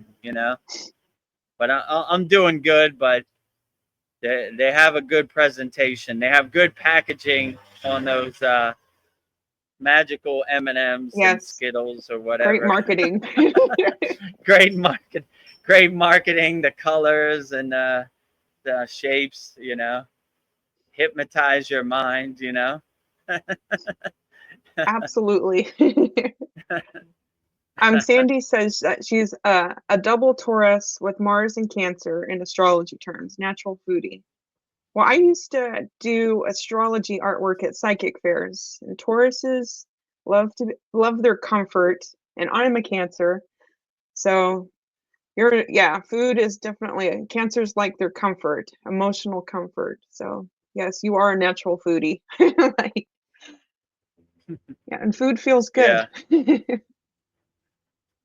Yeah, it definitely feels good. I don't blame you. That's, like I said, that's probably my vice, you know. Like I've never really drank alcohol. I never had the taste for it. I don't like cigarettes or smoking. That's Yeah. probably the ugliest thing to me. I hate that. That was probably the thing I hated the most about my DJ career. Like, Mhm. I used to have security just to move people away from smoking, and I had a fan just to blow the smoke away from me. Let's see, we Yeah. have a Thai guy cleaning behind me, sweeping up Ah, the leaves. it's part of the atmosphere. Yeah. It's live here. Yeah. And you have no green screen. Yeah, no green screen for sure. I guess he works for the government and they sweep up the leaves and stuff. But they they definitely don't stop on my behalf. Yes. Yeah. So I would definitely say yeah, like I said, oh yeah, what were you saying? I lost my train of thought. Oh, we were talking Not about how blaming us. Yeah, not continue that stream of consciousness oh, she about was saying that astrology. she's not blaming the astrology, but it happens to show up there. Yeah, Yeah, you but would we can know more overcome about it. that than me. Yeah, I don't know. I It- feel like our astrology, our charts are kind of like a script that kind of show us where we're at. But I feel like we can change it. We can overcome it. But it just yeah, shows us some things we have to look at. I don't think it defines you. It's not one size fits all. Even though you were born in a certain month and you have a certain zodiac sign, it really doesn't. It's not predetermined. You could pivot and change course, and you could, you know, go a Yeah, different direction. So it's not the end all be all. I don't see how every person in the world born in a certain sign would fall into that box. You yeah, can you could change course. It doesn't define you. So you could say, yeah, I know it says I'm like that, but I am the king of my castle and I can change course and do different. So even though it says you like comfort and you enjoy sugar, I wouldn't let it define you. Break the mold, break the yeah. matrix. Break it. And then, yeah, Sandy says, yeah, I see it as a map, shows your strengths where there are challenges. Yes, that's a better way of putting it. Yeah, I Yeah. always kind of saw the astrology chart as like your script. You had your houses, like you had the scene, your characters, the play. I don't know. It's just, but definitely, it's just a map. And what Vedgurudev said is just like you can't. It doesn't have to define you. Oh, and then you have another good point. We can work with these energies. We are alchemists. Yes. Yeah, exactly. You are an alchemist. You take the energies and you create the alchemy that works best for you. That's what they always said about the Siddhas, the highly enlightened, perfected yogis.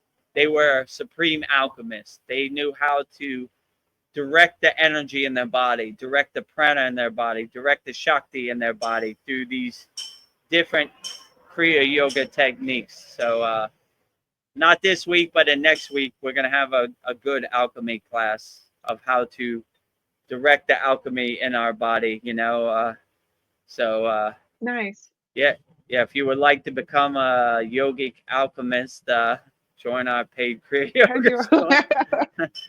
Oh, I'm already So, signed up. yeah, you're already signed up. You're first in line, Veronica, every day. You have a front row seat to Yeah. all of our techniques. So, yeah, I would definitely say yeah. But yeah, if you can direct the alchemy and control the alchemy in your body, which is a lot of what we do in Kriya Yoga, then you direct it how you want, and you're not defined by other people think how you are the alchemist of your body, and you become the supreme alchemist, and you direct your energy how you see fit. I would definitely say. I see you.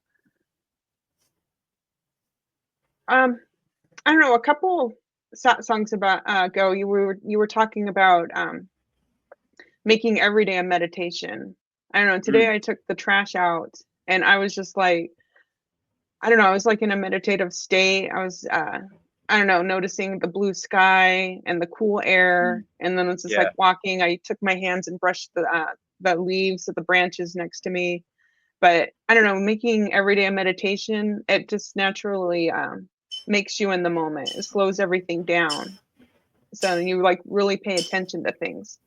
So I thought that that was, I don't know, that's something, a beautiful thought, just to make every moment a meditation, and it kind of makes you naturally the observer of your life. Yeah, So I agree with you. Like when you really become aware, like you reach a heightened state of awareness, everything just becomes so vivid and profound. Like even the most simplest task, taking out the trash. Me too. When I take out my trash, the wind hits me, and I was like, "Oh, yeah, the wind is so glorious today!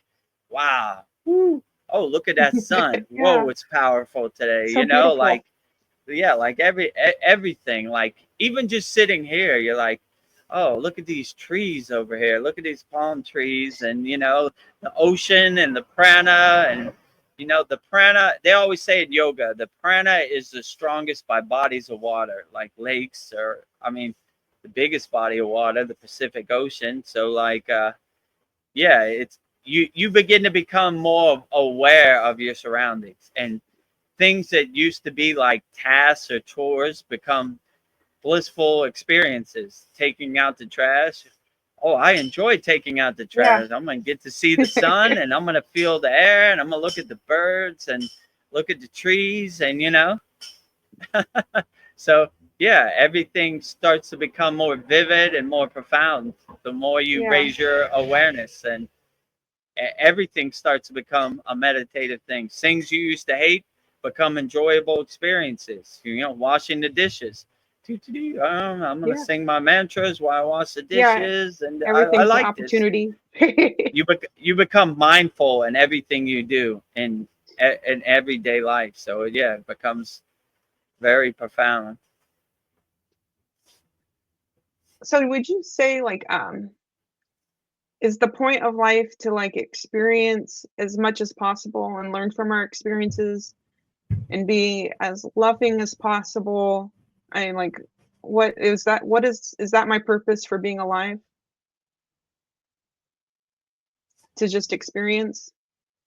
I mean, it's hard to say what other people's purpose in life is because it's highly individualized and personalized. So you define what your purpose is. But I would say you can never go wrong loving people unconditionally, helping people unconditionally, being compassionate and kind to people unconditionally, being self-aware, self-realized, God realized. You everything you do in your life, like we were saying, you align yourself with God, and yeah, God realization, uh, higher consciousness, realizing happiness is inside you as you like. These are all good breadcrumbs on the path, and what would be your ultimate purpose could only be defined by you, because you know exactly what resonates with you and uplifts you the most. So in the yogic tradition, they would say uh, Satchinanda, which is absolute being, absolute consciousness, absolute bliss, right? So absolute oneness, absolute everything. So I mean, I would say the purpose is different for everybody, but if you do any of those things, you pretty much can't go wrong. Helping people, like they say in yoga, the highest form of yoga is karma yoga, which is selfless service. Like you could never go wrong with helping people without any expectations. So, but I would say it'd be your purpose would be mostly defined by you, not by anybody else. So, Yeah, I guess the purpose is a any of those that work for you, just lean into them. yeah, I guess purpose is a kind of a broad term, but I was thinking like I don't know, while I'm here, I think just enjoy the experience overall, good or bad. Yeah, become an enjoyer, become a bogar, a boganantar, right? And yeah. enjoy as much as you can. And I don't know, I hope this question doesn't come off wrong, but why should I be thankful for being here and being alive in this human experience? It's an opportunity to get as far down the spiritual path and make as much spiritual progress as possible. So you should be grateful for the opportunity to upgrade, because there's 95% of the people in the world are just stuck in the hamster wheel, right? Yeah. So just the blessing of being aware of what is aware, and seeing the movie and the clown show or the monkey show for what it is a true blessing in itself. And once you have that discernment, then you could really start doing the inner work, the spiritual work, right? Like, I'm not attached to any of these distractions or these landmines or this war zone or this Maya delusional world. I just navigated it as best as I can, put a smile on my face as best as I can, and be as grateful as I can. You know, I try to make it as a practice when I wake up, just put a big smile on my face and just like, yes, another day to do it better than the day before. So I always try to have that kind of perspective, which is a good perspective to have. So yeah, you should always be grateful, because it creates a higher vibration in yourself. And taking for granted all the beauty in the world kind of lowers your vibration, right? So if you have the tools to vibrate in a higher frequency, then why would you not want to do that? And God is great every day, you know? Yeah. Babaji is the greatest. Like, all the glory to them. Like, yogis have done so much to lay the path and lay the blueprint, and all these kriyas we have over thousands of years, then it's a true blessing. I feel like almost every day practicing kriya yoga, it's the gift that keeps on giving, if you know what I'm saying. It's a lifelong gift. I was going to compare it to gold, but gold you spend one day, so it's even better than gold, right? If I gave you a gold bar, Kriya yoga would be better, because when you integrate it into your life, it uplifts you every day, and it helps you overcome anything that happens in the world. You have a right mindset, and a right perspective to tackle anything that happens in this world. Nice. And then Mariana, on that stream of consciousness, she says, I guess our purpose, generally speaking, is transmute the darkness to light and to experience everything that we are not, because there's only unconditional love on the other side. Yeah. Yeah, I would definitely say be a lighthouse, giving light to the darkness, you know? And there's already too much darkness, so give as much light to the darkness as you can, and have the best perspective and the best mindset, and wake up happy every day, you know? Wake up happy. Happiness is inside you, not happiness is internal, not external. So yeah. Try to be as happy as you can every day, and unlock your inner happiness, and realize your inner happiness. Yeah. Here's somebody we haven't seen for a while. Lone Wolf. He says, "Hey guys, caught your live stream as couldn't sleep. 3:43 a.m. in UK." Okay, great. Thank you for joining us. Lone Wolf, if you have any questions, put them in the YouTube chat. We answer all questions. And if you can't sleep in the UK, thank you for staying up with us. Yeah. We'll answer your question. Yeah, I think this is a good move doing this on Sunday. So it seems like a lot of people are up around Sundays. So yeah. Yeah. Who knew? Paul wants to know, is the beach walking distance from your house? Yeah, it's about the same distance. I mean, my Wi-Fi didn't reach from my house, so I had to. My friend has a restaurant which is on the beach where I'm at right now. So the beach is literally like 50 meters from here. Like, let's see. Oh, close. Can you see it? Yeah, see right, yeah, right here. Can you see it or not? It's like white. It's just really bright. But I can tell that So there's water back there, but it's just right beaming here, white. right? Yeah. So actually this road is right on the beach. So it's like I could throw a rock to the beach right now with ease, you know. It's right where that palm tree is where the ocean is. So Oh, yeah, holy cow. yeah, so it's right there. So yeah, so my house is walking distance to the ocean, but to do this live stream, I had to find a stable internet connection, which is at my friend's restaurant, which is on the beach also, but it's 5-10 minutes away from my house. Wow. I'm glad you have a friend to help you out with the Wi-Fi.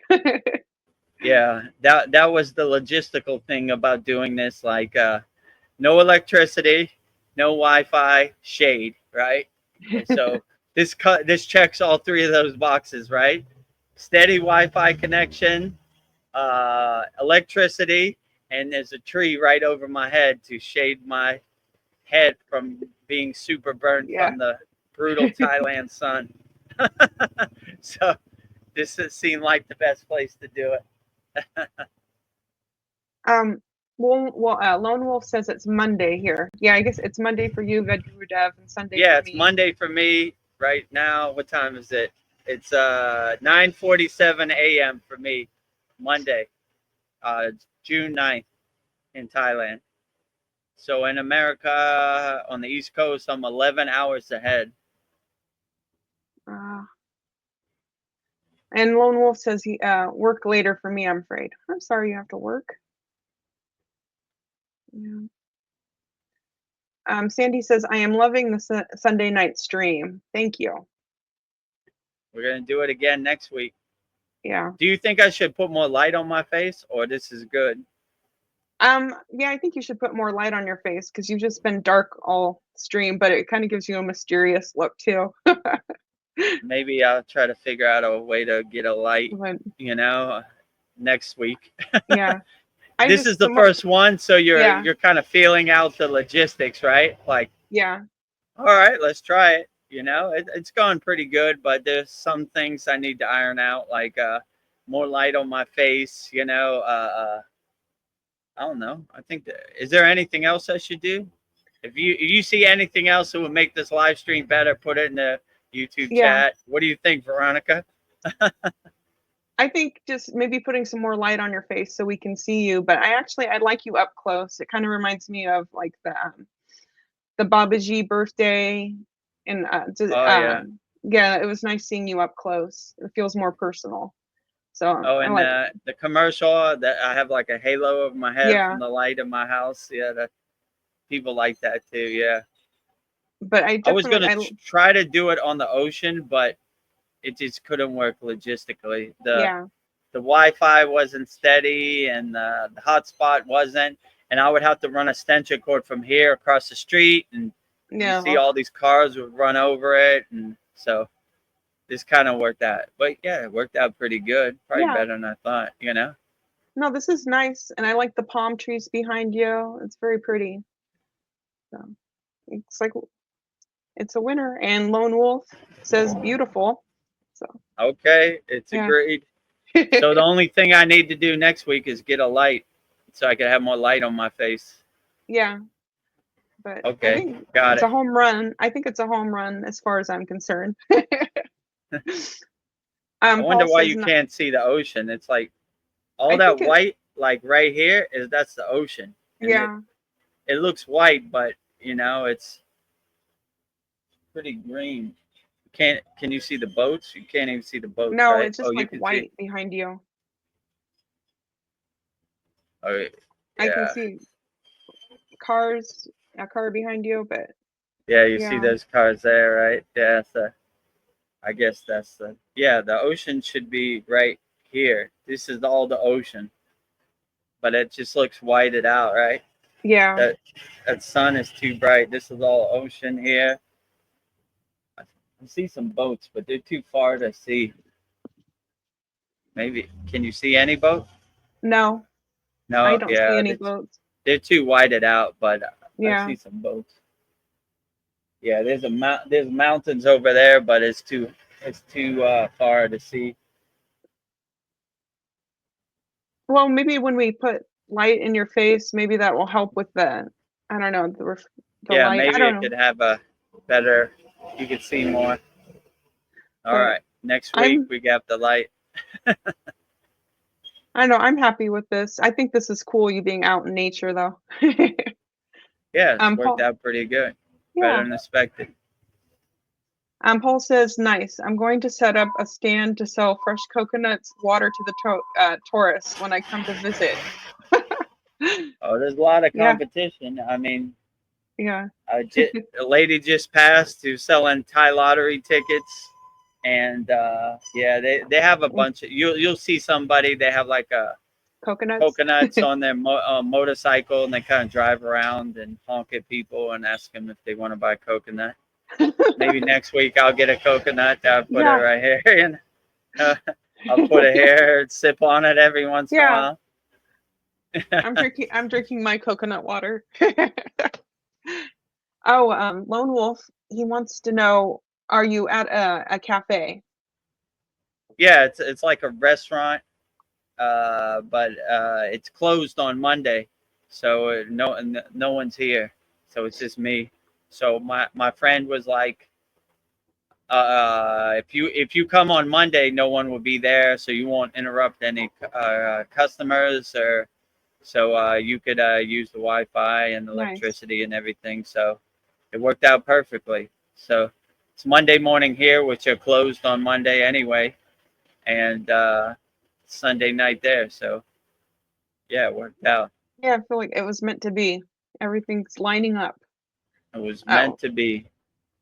Paul says that all of his proceeds will go to our ashram for Well, his let's coconut start stand. working on it. Let's start working on it. We need a coconut uh, contribution to the ashram. Yeah, Like it and all reminds me when I used to live in Miami. There used to be inner city kids who would sell M&Ms at like the traffic light, and they would support our football team. So support our ashram. Get us up to 1,000 members so yeah, we can have super chat and we can have let's build our ashram. coffee.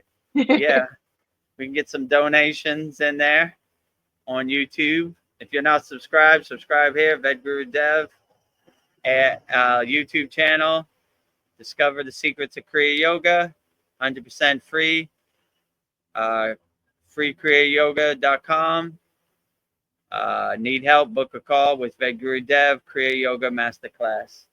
And if you enjoy all that free value, all this is free. All three of these: VEDGURU Dev YouTube channel, free Kriya Yoga, SKOOL platform, and book a call is all free.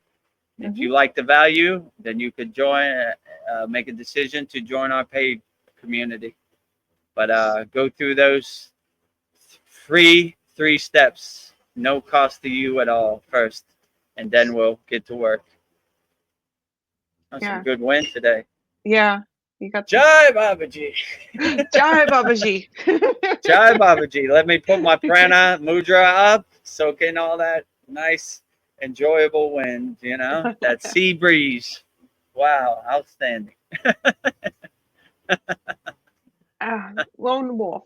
On YouTube, it says I'm the only one in the chat. Just to let you know, guys. Well, we have 3 I- YouTube channels. It depends. Yeah, it depends what YouTube channel you're on. I think VEDGURU Dev, this one, has the most people.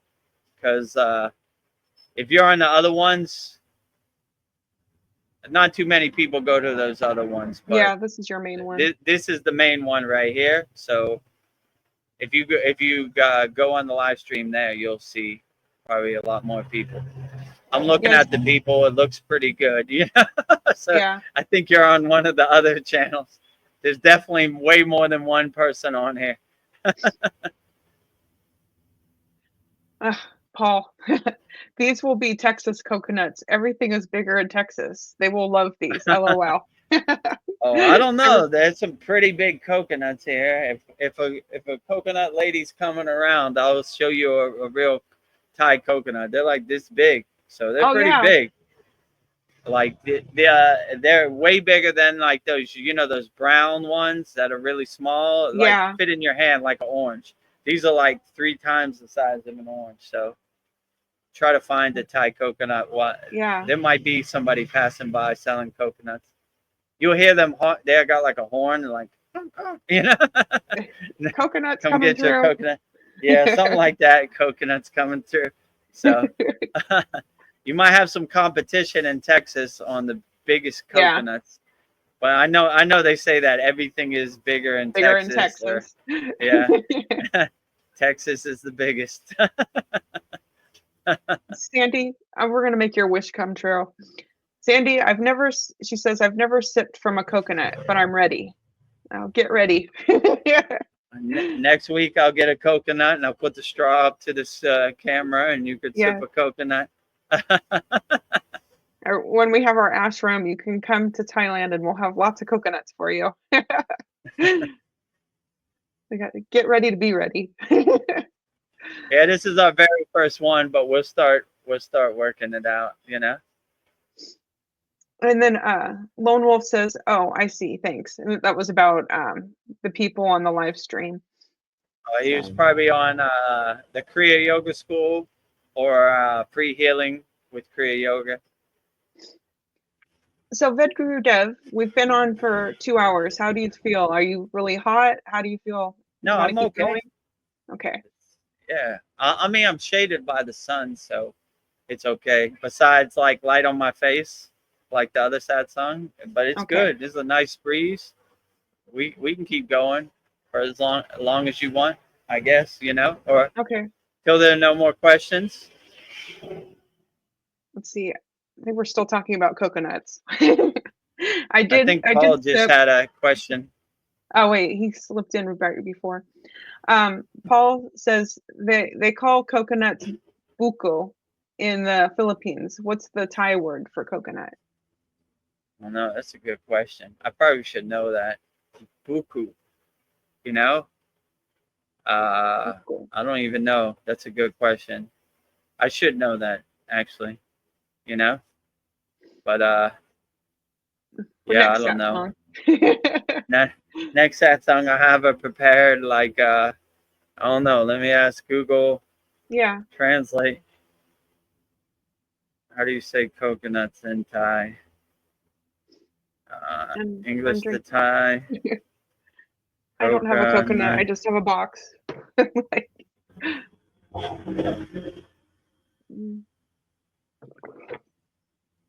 Coconut. How do you say it? Ma prow. That's how they call it in town. Ma prow. Ma prow. Okay.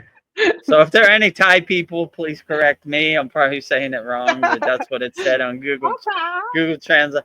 Ma prow. Sounds like a cat. I don't know. If a coconut lady's coming, I'll wave her down and say, "Ma prow." We'll see. That'll be the test. Ma prow. Yeah, like Cambodian or Thai, they kind of sing their words too, which is kind of funny. So I like to emphasize it, like "ma prow." So it's a inside Thai joke, Yeah.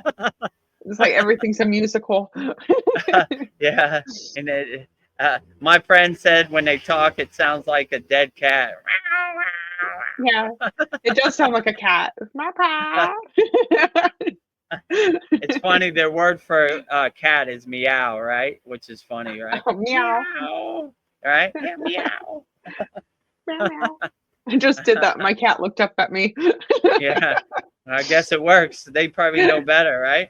I don't relate to cat. I relate to meow, you know? Meow, meow. I'll see. Mariana says that I did sip LOL when I lived in Dominican Republic. They are delicious and usually sold by the Haitians on the street. Yeah, so Yeah. these Thais, they have a fresh coconut and they like chop it on top and they open like a little hole, like a hatch, and then they put the straw in. So it's straight from the tree. Sometimes you see them. These trees don't have it. Oh yeah, that tree over there has coconuts. Oh, nice. Let me see. Hold on. Can you see it? Right? Yes. Yeah, I can make out the shape of it. Yeah. Yeah, it's like right there. I think it's here. Yeah. So. Yeah, and I can kind of see the water in the background. Oh It's kind of really? a light blue when you had it over towards the coconut, but it's pretty much. Can you see it better over here? Yeah. Yeah, I can see some light blue.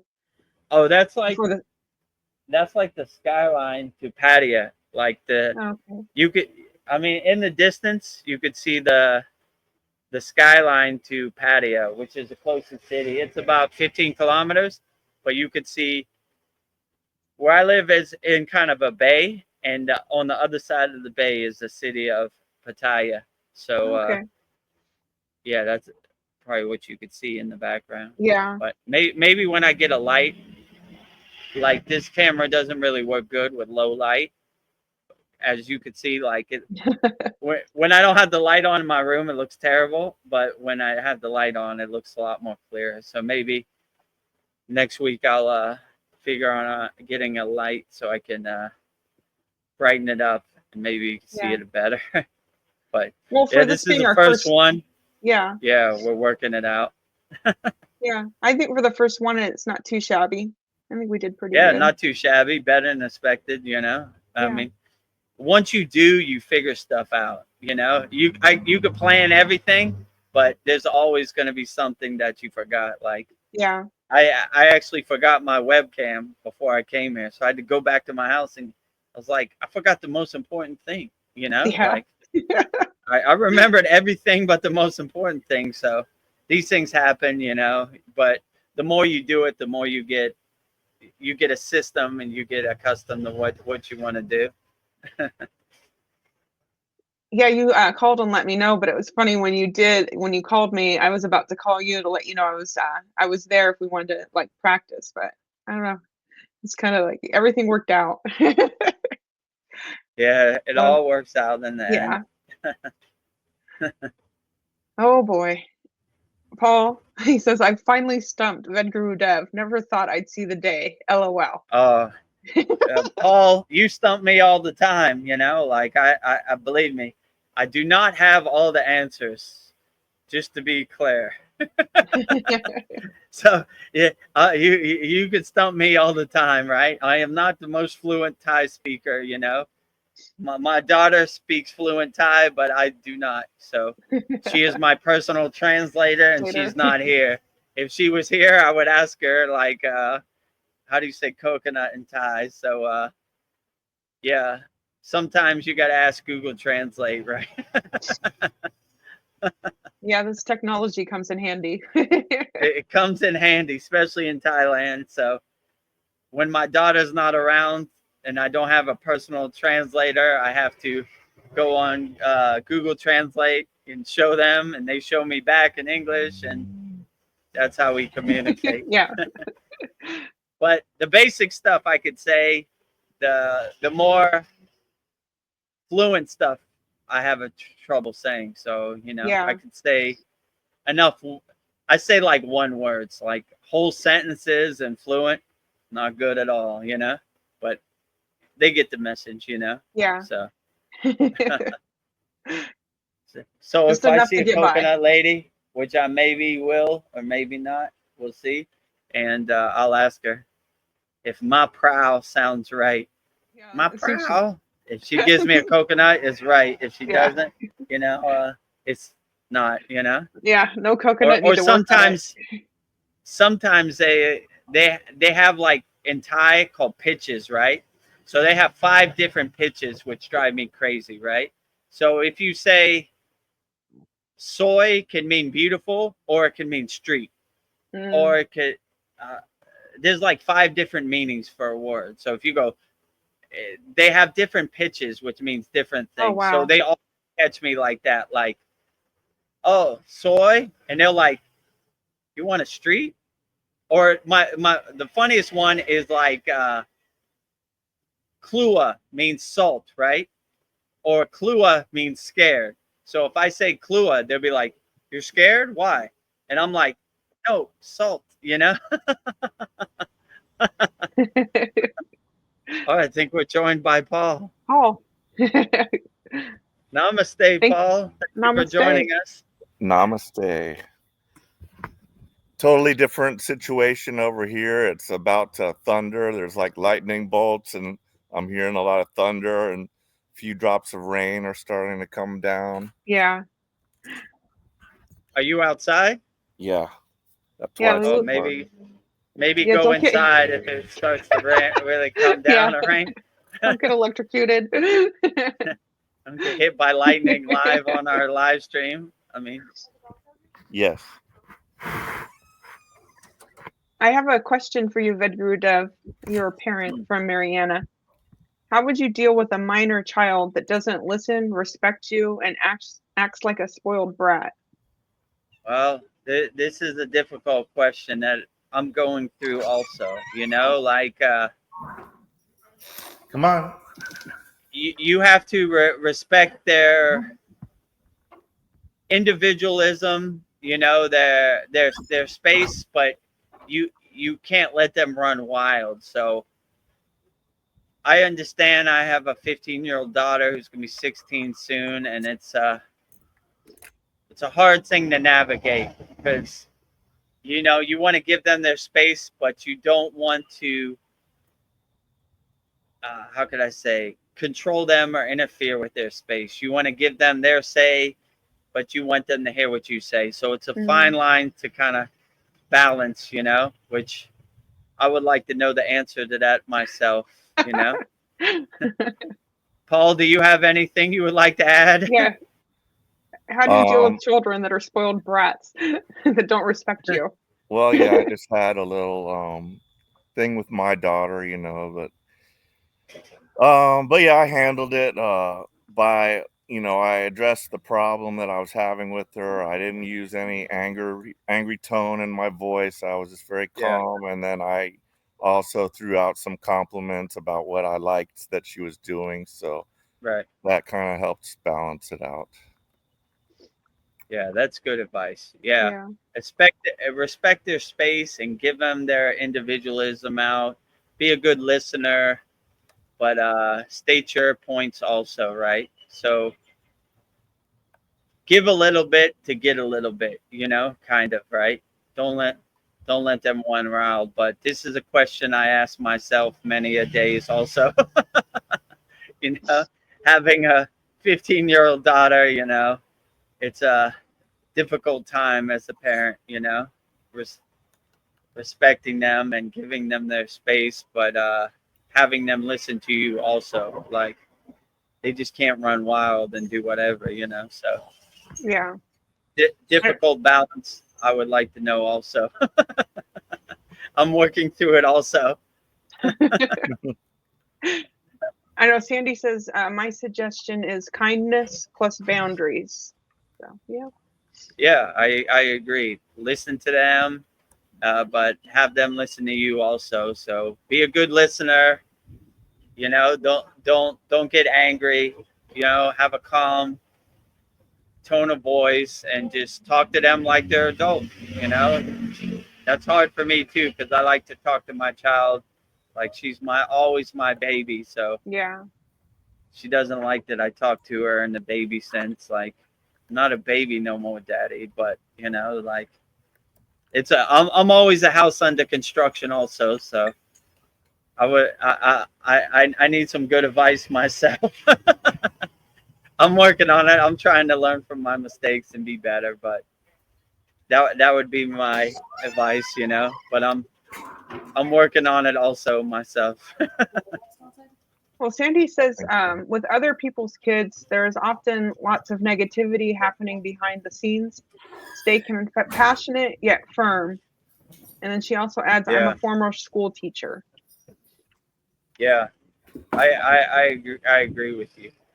You can't let the inmates control the asylum. I forgot who said that, but yeah, if you, my mother is a school teacher in the inner city of Atlanta, and you got to have some kind of control because they'll burn the school down. These wild monkeys. Yeah. So, yeah, you got to have some kind of boundaries and control, but still be a good listener. So, take some practice. I haven't mastered that skill yet, but I'm working on it. So I try to be as understanding and as I can. Yeah. Try to be a good listener. I've got my coconut water as well. Yeah. Oh yeah. Everybody in America has coconut water, and I'm in Thailand and I have none. Of course, when I'm looking for the coconut lady, she's not around. As soon as I leave, I'm gonna pass by her and be like, "Oh, right, she was just coming down the street," you know. But that's how it works, you know. What they say, Murphy's Law. What can go wrong will go wrong. Well, who knows? We still have time. Mariana says, thank you for all the advice. Yeah, no problem. My pleasure. Anytime, Mariana. And then I got organic coconut what? Oh, water too. Oh, Yay. so yeah, everybody's way more prepared than me. They have super organic, like it's right off the tree, and they cut it. Like sometimes you'll see them. Like I could see the coconuts over there in the tree. Yeah. They climb up, you know, they like shimmy up the tree and they cut it down, or they have a stick that cuts it down. So I'm not lucky that today. Yeah. At least I don't see no coconut. Yeah. Well, I guess Monday is not coconut water, and no coconuts on Monday. So next week I know a coconut shop like right close by here. So, but it's it would take a little bit of time to get there, like 5 minutes. So on my way next time I'll get the coconut. Yeah. So light and coconut. That's what I need next week. Yeah, But you can be sipping on a coconut. There's no real way to tell unless you get do it, you know. So working out the kinks on the first one. Oh yeah, Mariana agrees, but nothing compares to the real one right off the tree. Yes. Yeah, these ones in Thailand are right off the tree, but we're not lucky today.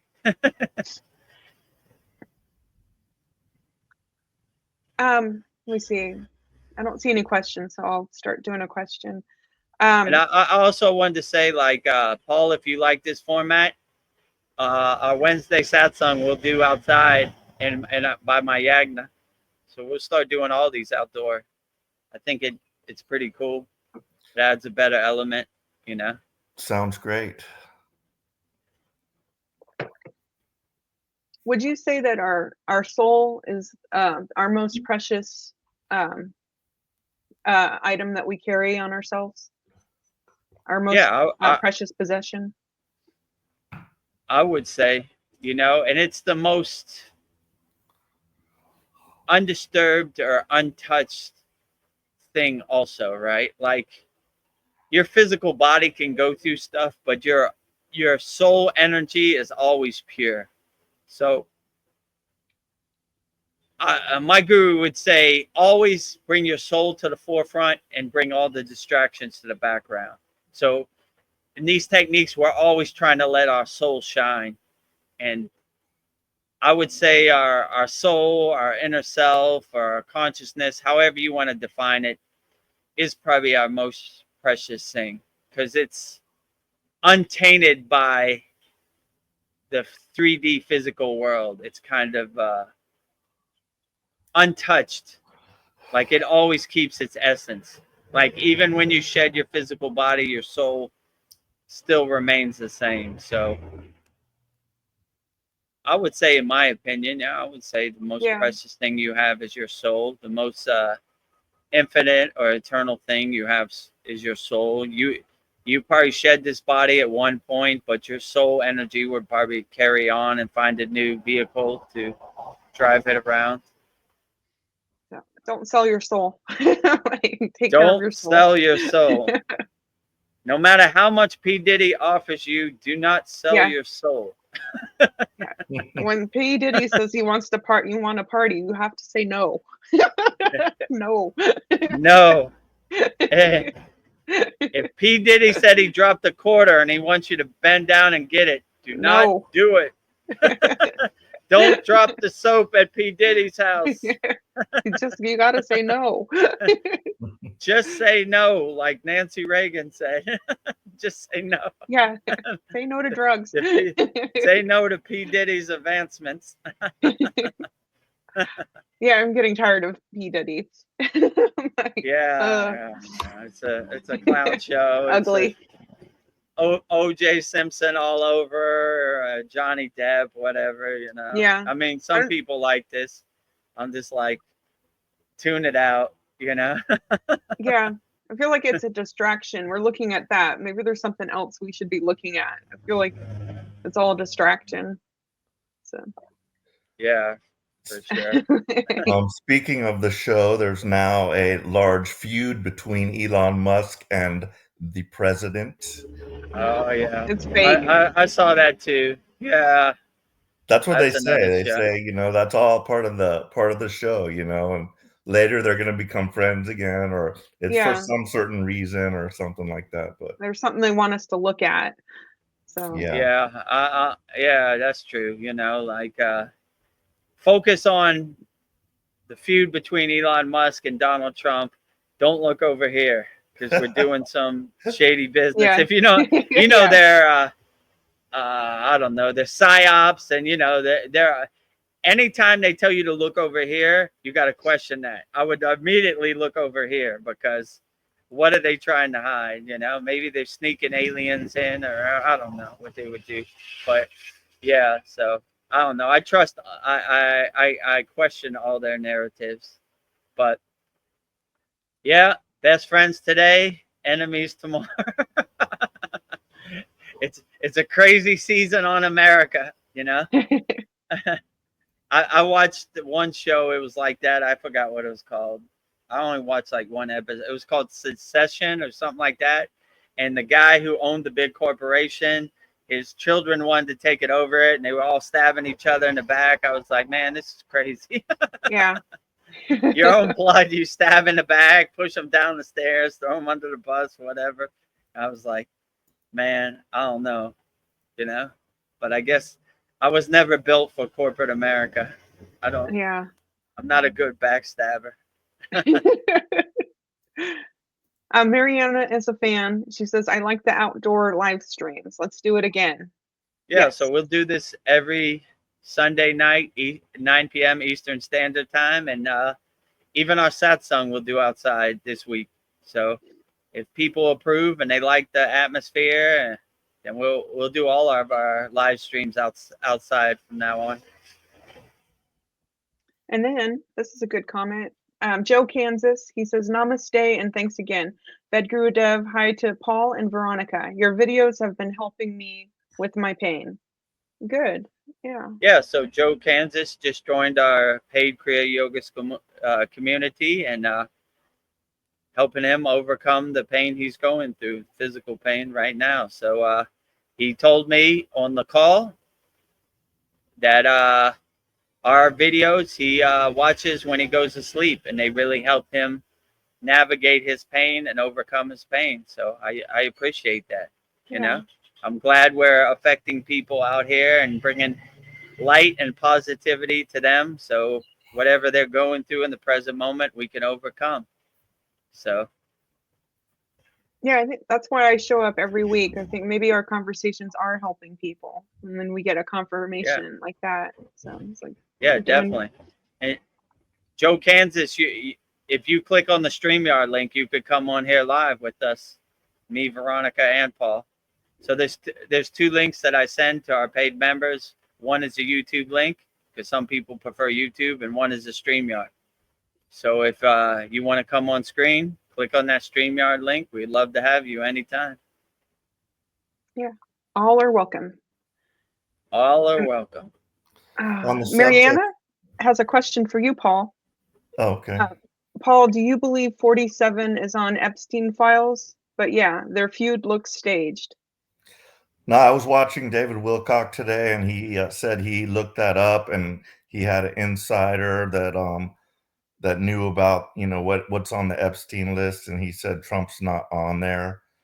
So no, I don't think he's involved. That's just part of the narrative, Well, the I false bet narrative. another president was on it is Clinton. I bet he's on it 100%. Oh yeah, So, that wouldn't surprise me. Yeah, you know. The Clinton Elon syndicate. Elon hidden below the belt. mhm. Trump's on the Epstein list. Yeah, Not so playing fair. a question I had about he was saying he was in pain, and speaking of pain, body ailments and afflictions that we get, like is our body trying to tell us something? Like, can we learn something from these diseases or whatever type of thing we're going through? For example, like having vision problems. I was like, all right, Yeah. what am I to learn from this, and what what is my body trying to tell me something, like I should not pay so much attention to the outside world and look at the spiritual world instead. Look, open your third eye, maybe it's telling me. So what do you what's your take on why we get diseases, and if there's anything to learn from it, or what do you think about all that? I mean, I would say if you get diseases or you have some struggle or some suffering you have to overcome, it's not really a message. It's just something all of us yogis have to go through. Like every single one of us, our body breaks down at some point, and we just have to have the right mindset and the right tools to overcome it. And you just can't really get attached to it or go down that rabbit hole. You just kind of gotta take it on the chin and enjoy the journey and look forward to climbing that mountain. And it's difficult. I'm not going to say it's easy, and it's like just climb the mountain and you could overcome it. It takes a lot of work. It takes a lot of how could I say a lot of practice to overcome. But if you have the right mindset and you're not attached to it, you just say, all right, well, this is a this speed bump in the road. This is an obstacle I got to overcome, but I got the right mindset. I'm going to always look at it positive. I'm not going to get in my feelings or get attached to it. Then it should be an easier ride. But, I understand there's a lot of health problems. There's a lot of pain out there, and it's not as easy as I would like to make light of it. But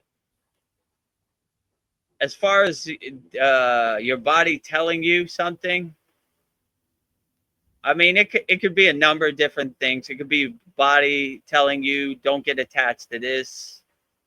Everybody goes through some physical pain in their life, or like you are not the body, you are not the mind. So, even though you go through it, just try to overcome it as best as you can with a good positive mindset, no matter what pain you're going through. But it definitely takes some practice.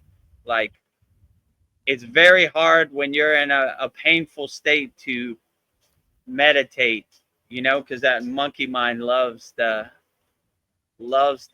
attaches to the pain. So I I don't know. It's a good question, but it definitely takes a lot of practice. So you could look at it as an opportunity to get to a higher state, or you could look at it as something that everybody in their life is going to have to go through at one time, and just take it on the chin and try to have the best positive mindset, not get attached to it, and kind of look at it like clouds passing in your sky or waves in your ocean.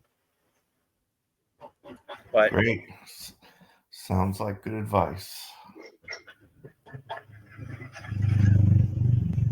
So we have asanas for the physical body, but I was thinking maybe for the soul, it's like all the folds of Kriya Yoga, are they for the soul?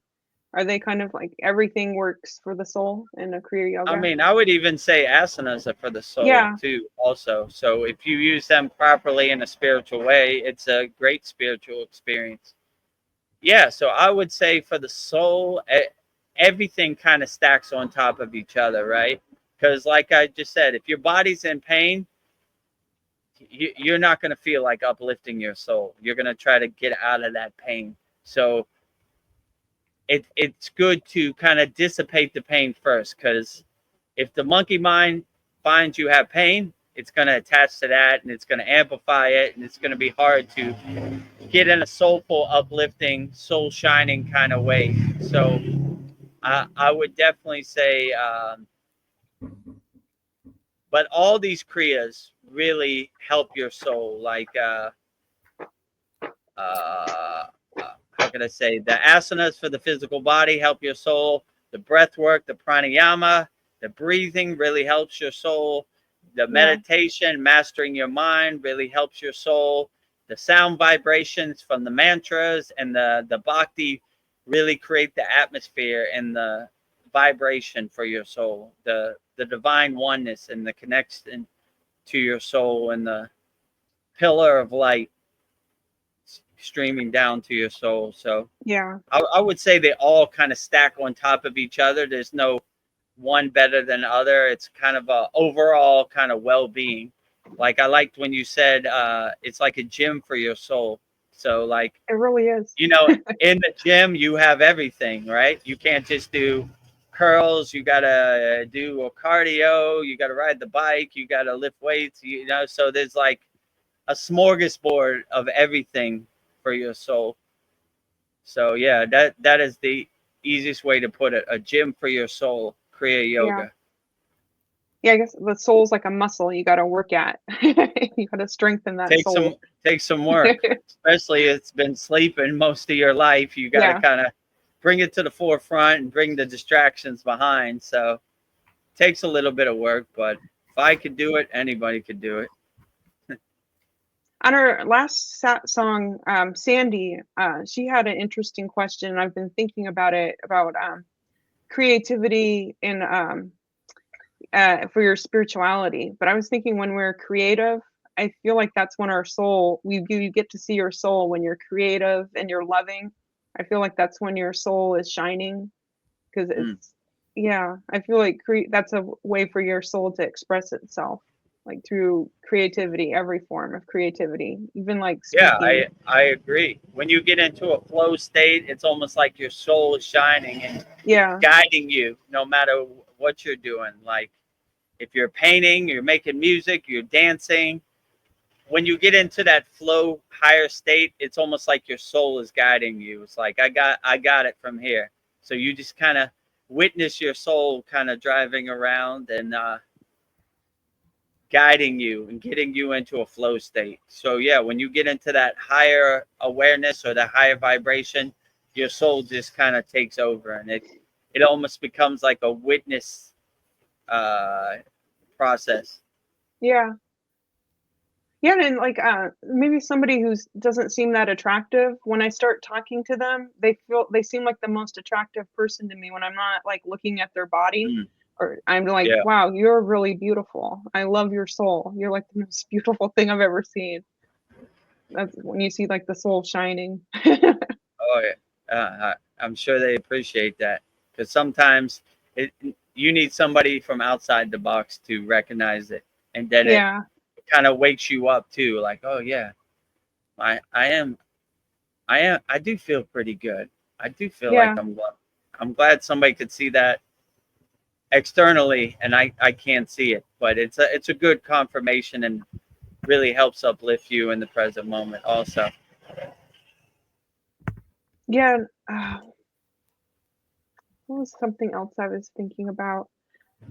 What is like heart-based spirituality? Where does the heart play in spirituality, I guess? So your heart chakra, your anahata, it would be unconditional love. Like you would just, when you open your heart, it's kind of symbolizing open your heart chakra, letting it bloom, and you just kind of radiate love in a kind of not emotional way, but more like a universal way, like a universal vibration that affects everybody. So you kind of want to become that antenna, that radio tower, to just always radiates that state of love. So yeah, I would say heart based spirituality is this unconditional love. No, I guess we lost Paul. Maybe he'll be back. Oh, I it's hope it okay. is. Paul, come back. Maybe it's too late for him. Yeah, maybe it's time to go to sleep. And then Sandy had a comment for me. She said, absolutely, Veronica, my soul is in harmony with all that is when I'm in my creative zone, which is often Yeah. connected to music for me. Yeah. Yeah, absolutely. Yeah, it's different for other people. Some people get into a real flow state of music. Some people get in a flow state of drawing, painting, making art. Some people get in a flow state of exercising. It's endless for everybody. And then how can I know the heart of God? Is that just to realize that I am God? How do I know? How can I know the heart of Man, God? that's a deep question. The heart of God. Well, I always start these God conversations with this: a God defined is a God confined. So I make no use this disclaimer. I make no guarantees that I know what God is thinking. That's way above my pay grade. That's beyond my comprehension. Connecting to the heart of God is basically aligning yourself with the divine oneness. Like all of our techniques in Kriya yoga basically do that. They align with the divine oneness. They make our cells in our body radiate with divinity, right? So we're always trying to have that universal consciousness, that merging with the light, merging with the source, right? Like if you see yourself as like a drop of water in the ocean, right? You merge your drop of water back into the ocean, or you merge your spark back into the sun, or you put your sand on the beach, of the universe. So seeing God is everything and everywhere, like no beginning and no end, the infinite, and just aligning with that oneness. That would probably be the best way to please the source. But I had that question a lot. Like the Mhm. source does so much for everybody. How do you please the source? And how do you resonate with the source? So that's been an ongoing thing. I would like to know the question. I heard a couple people trying to answer it, but it just didn't resonate with the source. Yeah. So I would say, in my opinion, the best way to please the source or resonate with the source, and this is my opinion, I would say saying the primordial sound of Om, right? Just radiating Om as much as you can. That resonates the best with me. It's just like a universal frequency that uplifts the source, even if that's possible, because I don't even know if the source would need upliftment from me, because Yeah. everywhere and everything. I need more upliftment from the source than it needs from me. So, yeah, I would say if you want to connect with the source, probably the easiest way to say that and the most simple is just radiate Om. Just vibrate Om as much as you can. You know, try to hold the frequency of Om as long as you can. So like, Om.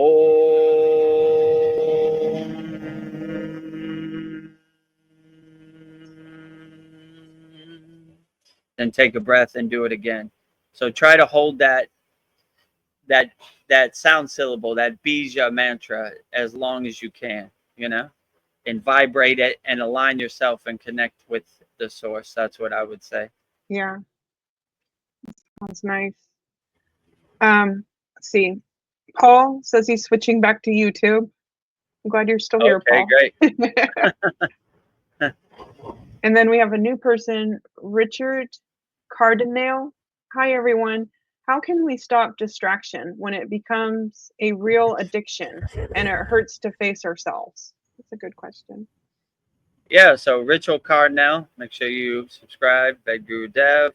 We have a free Kriya Yoga School, freekriyayoga.com.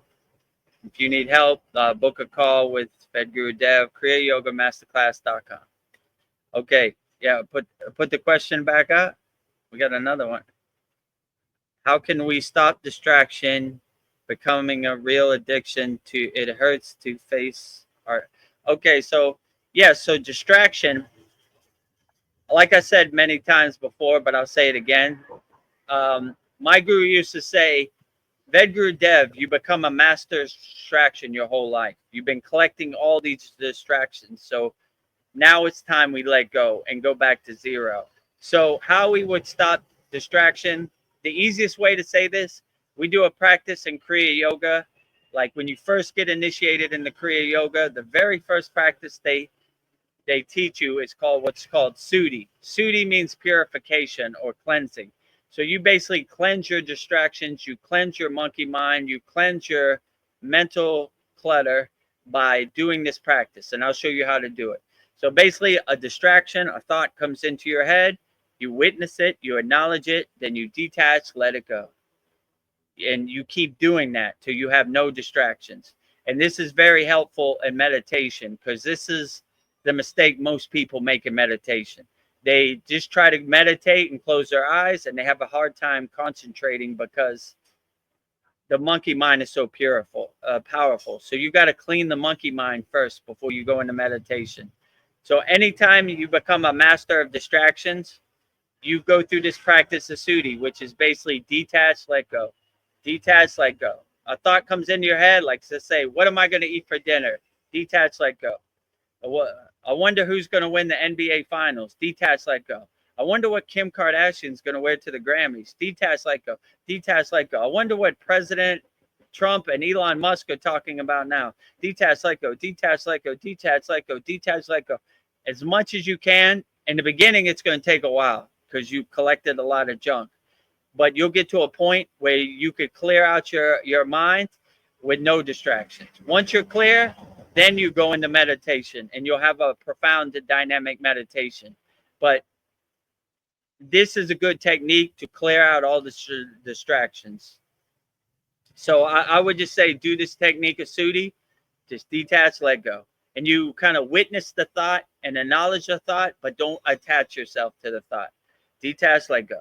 Detach, let go. Look at it as like clouds passing in the sky or like waves on the ocean, water under the bridge. They're just passing by.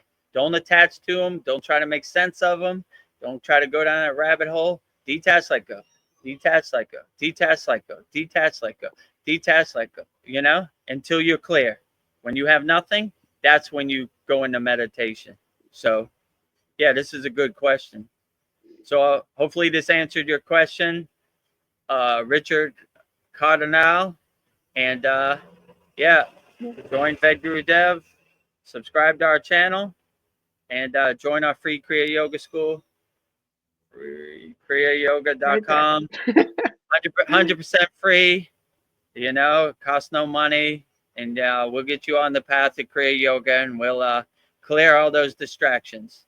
If you're suffering, if you're going, you need some help and you want to jump on a call with me, 100% free, kriyayogamasterclass.com.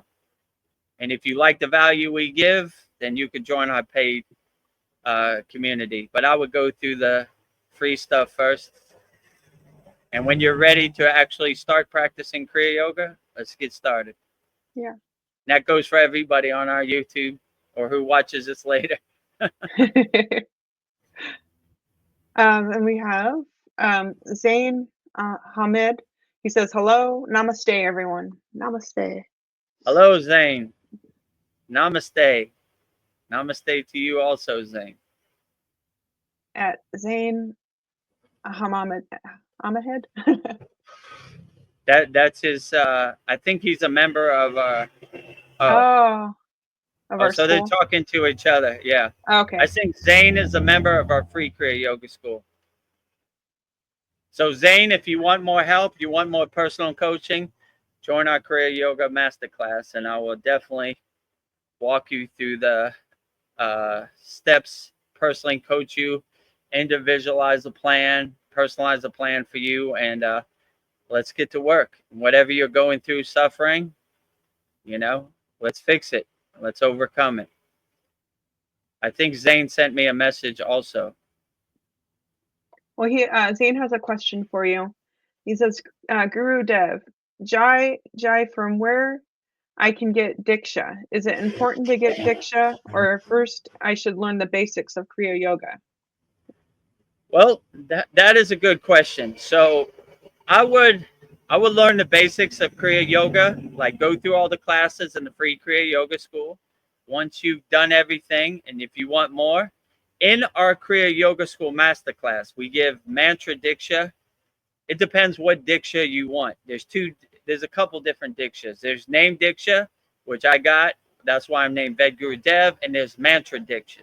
In our Kriya Yoga School Masterclass, we give mantra diksha for, I don't know, probably 10 different mantras by now, maybe more. Yeah. So if you join our Kriya Yoga School Masterclass, I will give you mantra diksha for as many mantras as we have, and I will personally give you mantra diksha. So a basic mantra you could say in the meantime is Om Kriya Babaji Namo.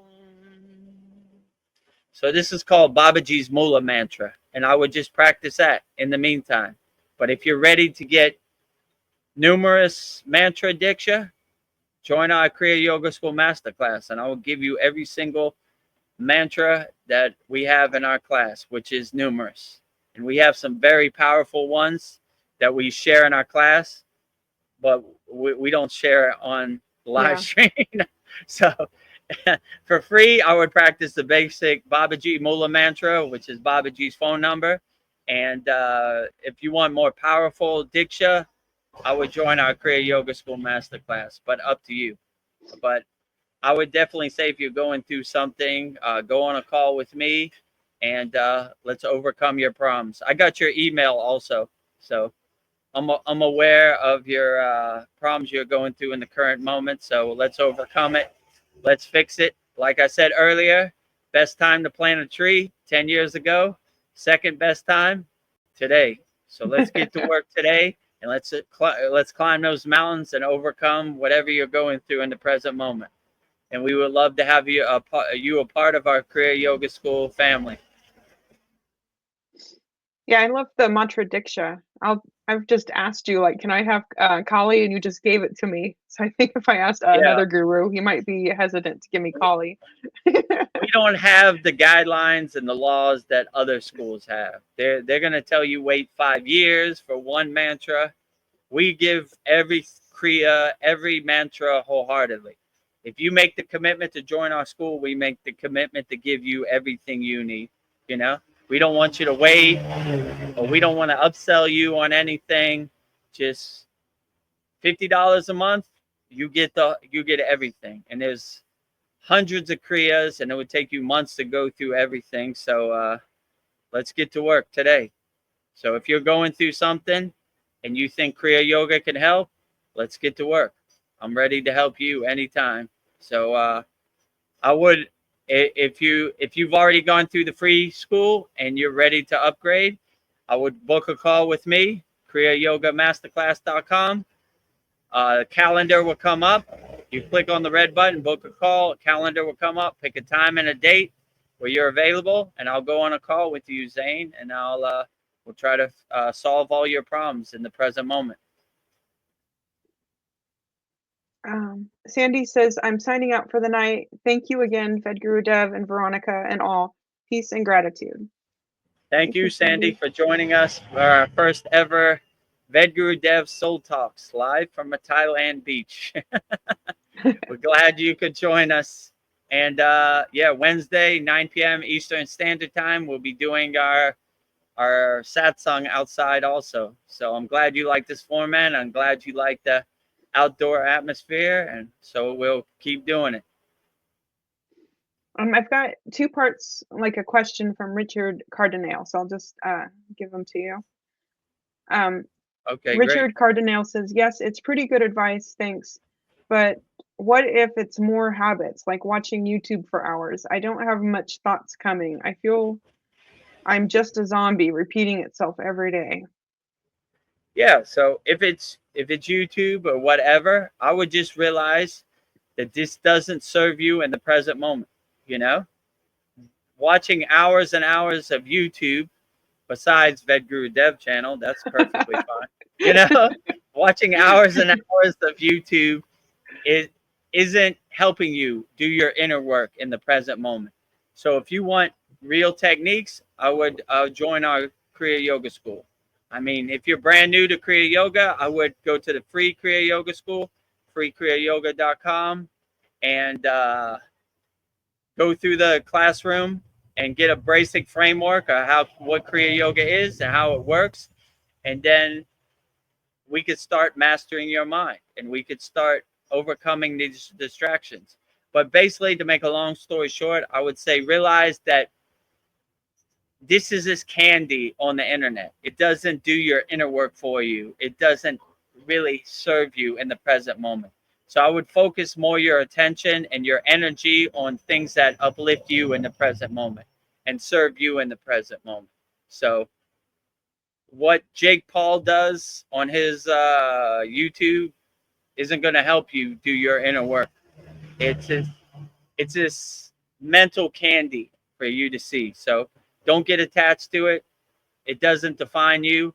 If you don't watch it, you're still gonna live a long, healthy life. So you just have to come to that realization it doesn't serve you in the present moment. So I would just say like that, you know, like but yeah, you could definitely overcome it. You know, you start to focus on stuff that uplift you and serve you in the present moment. And what other people do on YouTube is this good entertainment or candy, but it doesn't really do the inner work for you. So do stuff that uplifts you in the present moment and does your inner work for you in the present moment. And if you need techniques, join our Kriya Yoga School Masterclass, and we'll give you techniques to uplift you for sure. Focus your energy. So yeah, Richard says, I would love to be initiated to Kriya Yoga. My English is not so good. Sorry about that.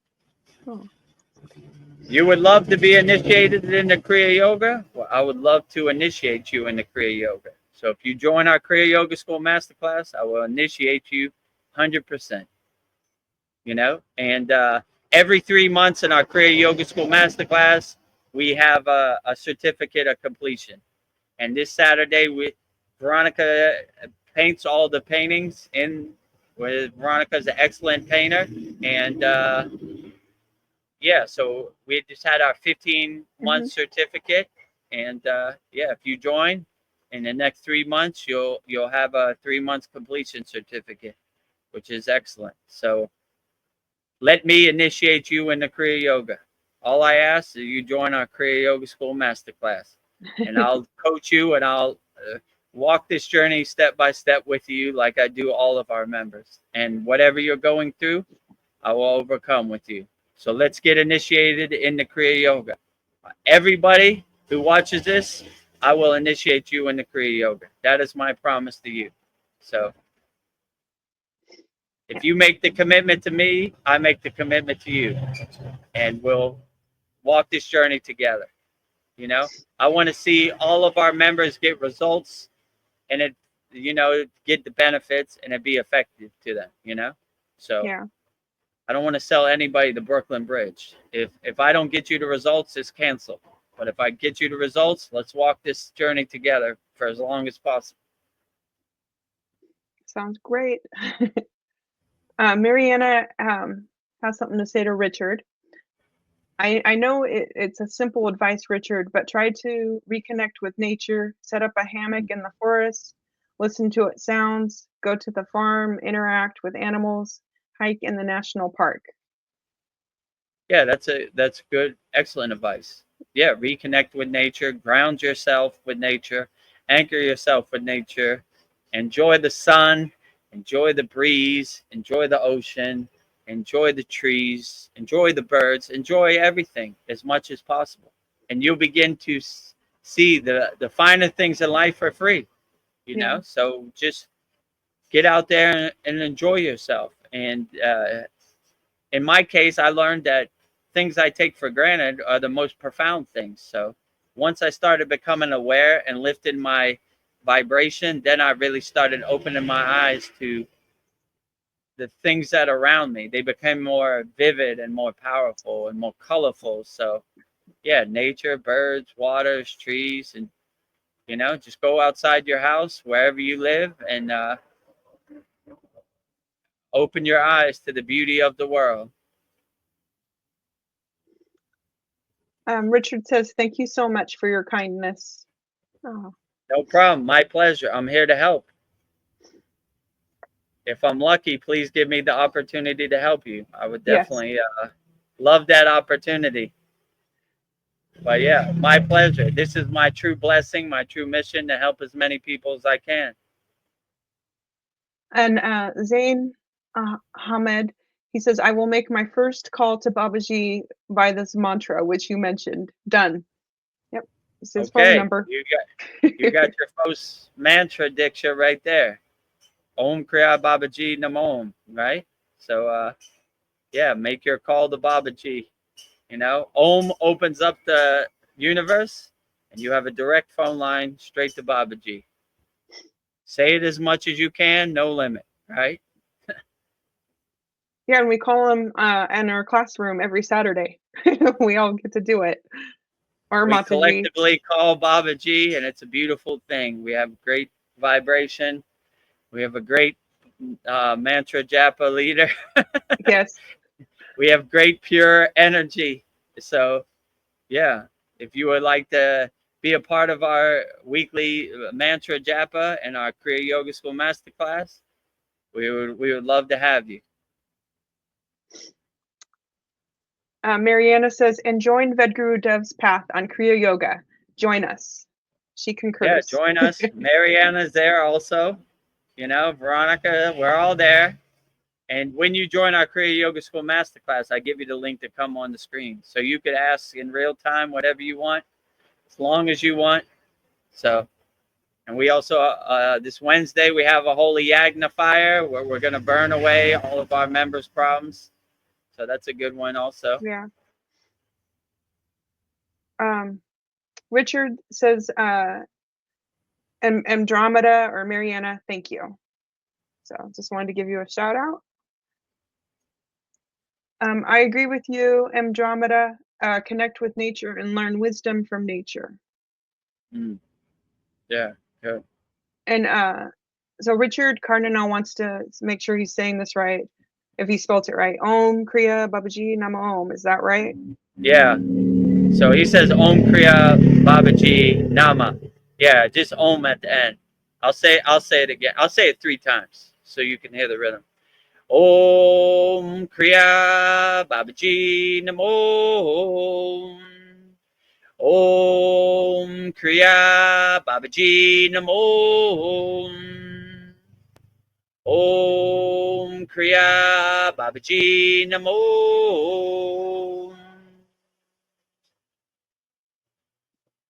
So there you have it. Richard, you are now initiated into mantra diksha, Yes. Babaji's Mula mantra also. And everybody who watches this now on live and watches it later on YouTube, I initiate you all into Babaji's direct phone number. Yes. I call him every day. Call him as much as possible.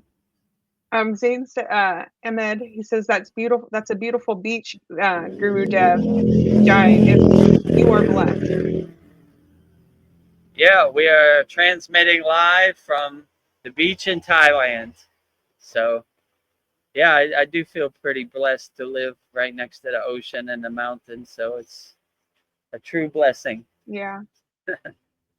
Thank you for noticing, Zane. Paul says, don't forget about our group trek to Babaji's cave. I will not Well, forget. hopefully one day. I'm not going to forget, you know. I look for the opportunity to go back home. And Richard Cardinal says, thank you. My pleasure. Anytime, Richard. Oh, and thank you for initiation, Guru Dev Jai. Yeah, you're welcome. My true blessing. I'm on here to help as many people as possible. So give me the opportunity to help you, and I'll do my best to help you overcome whatever you're going through. So, Jai Babaji. So we're at the 3-hour mark. How are you feeling, VEDAGURUDEV? Is the heat getting to you? Are you okay? No. I'm okay. How much longer do you think we should go? I don't know. Maybe we can do another hour if you feel like if it's not too hot, if you're comfortable. Okay. So what? Yeah, I'll give you another hour, 30 minutes. Well, okay. If you have any questions, send them all in. You know, make sure you go to VEDGURUDEV, subscribe to my channel so we can get over 1,000 subscribers so we can be monetized. Go to freekriyayoga.com. Absolutely 100% free. Join our free Kriya Yoga community. We have an excellent classroom in there. Give you some framework how to start practicing Kriya Yoga. And if you're ready to start practicing and you need help, 100% free call. Book a call with VEDGURUDEV, kriyayogamasterclass.com. And then if you think you're ready to start practicing Kriya Yoga, then join our paid Kriya Yoga community, $50 a month. But if you're brand new to Kriya Yoga, just go through these steps first. Yeah. And then we'll help you overcome whatever you're going through in the present moment as much as possible. Money back guarantee. If it doesn't work, cancel after 30 days. But I already know it's going to work, so it works for most people. But maybe you're one of those people that it's not the right time for Kriya Yoga. It happens. No harm, no foul. Yeah. It could be the best $50 you ever spent, or you could learn a lot in 30 days. So up to you. Give it a try. At least you try and right? I tried. It worked or it didn't work, but just try. So I don't think there'll be any buyer's remorse. I think you will be satisfied. I've never had to give anybody's money back yet. So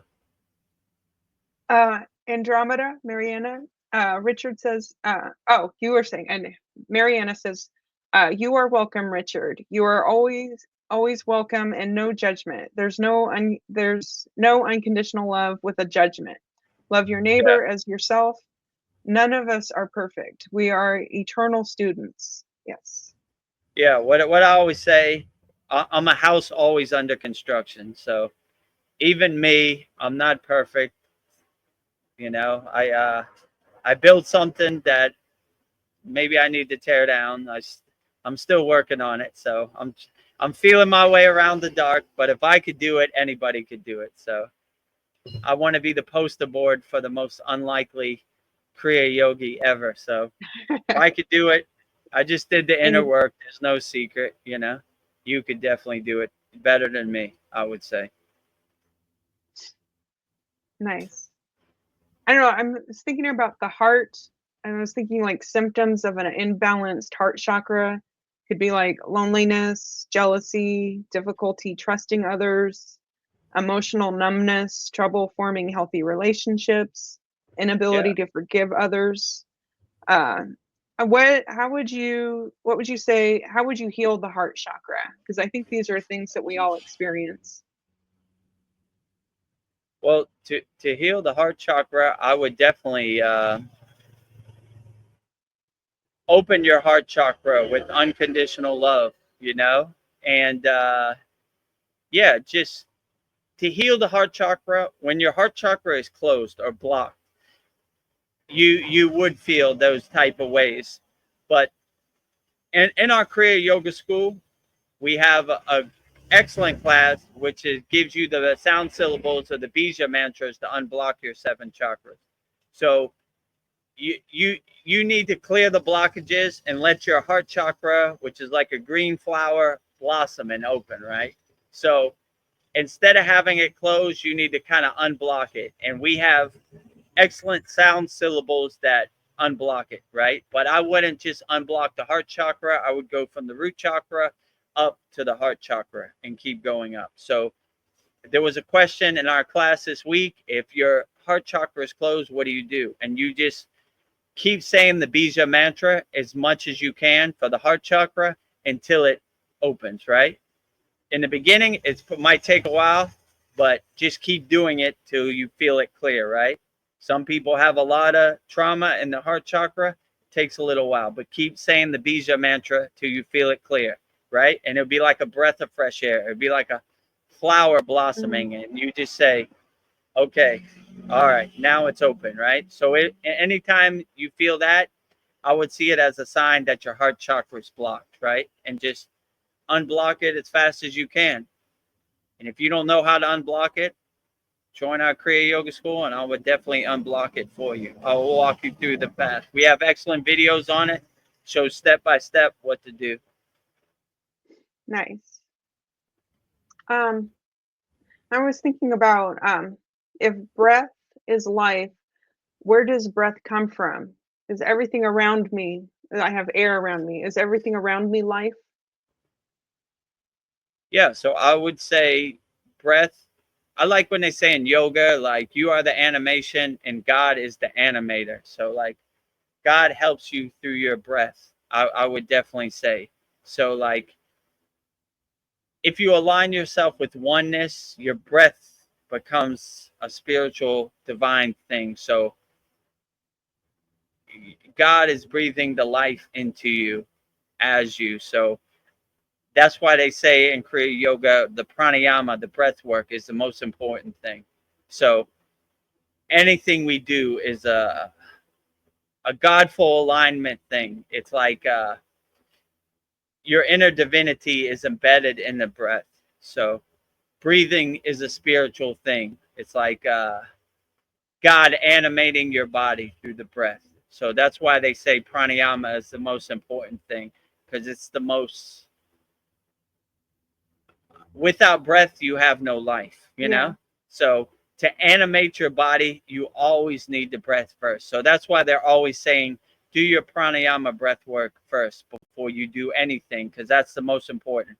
Because without proper breathing, you're going to be unbalanced the whole day, you know? So we always align our breath first, you know, and then do the other things. I mean, they're equally important, but they would always say pranayama is the most important. So if you have to drop anything, don't drop pranayama, because without breath, there's no life, you know? So there is a high focus in Kriya Yoga on pranayama as the most important priority in the 5 folds of Kriya Yoga. What would you say the difference is between pranayama and breath work? So it seems like everybody's got breath work. What would you say the difference is? It's more a structured step-by-step oral tradition, lineage, parampara, developed blueprint over thousands of years than just regular breath work. And it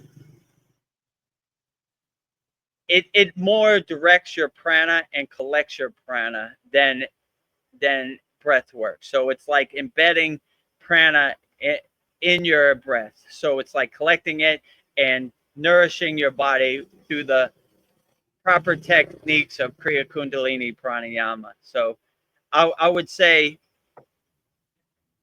compared to any breath work you see on the internet, it's way more profound and way more powerful. And a lot of people calling their breath work pranayama is not true. It's just regular holotropic breathing or whatever it is. It's just regular holding your breath or breath retention. It's not even close. So it's like 1% of the real pranayama. So if you want to learn real pranayama, join our school, and you'll thank me later. You know? Yeah. So Yeah. All these people you see breath work, they saw an opportunity to Frankenstein some ghost stories that they heard about breath work together, and it's not effective, let's say, right? So probably the person that has the most effective breath work, which isn't even close either, I would say is Wim Hof, but he calls it pranayama, and it's not even close. I've never seen the yogis breathe like that. So it's okay if you know what I compare it to. If you go to a yoga studio and they show you the asanas, it's better than doing nothing. Mm-hmm. But to really do the asanas, it's not what they do at the yoga studio. So it's the same thing. The breath work you see on the internet is a 1% of the real pranayama breath work. So anybody doing pranayama, I'd be very skeptical to see how exactly they do their pranayama. If they do it right, there's probably some out there do it right, but mostly it's breath retention and this type of stuff that I've never seen yogis do in the Himalayan mountains. So I would just say, if you want the proper instruction how to do pranayama, join our Kriya Yoga School, you know? Yeah. But the breath work they're talking about, I've never seen yogis do that in the Himalayan mountains.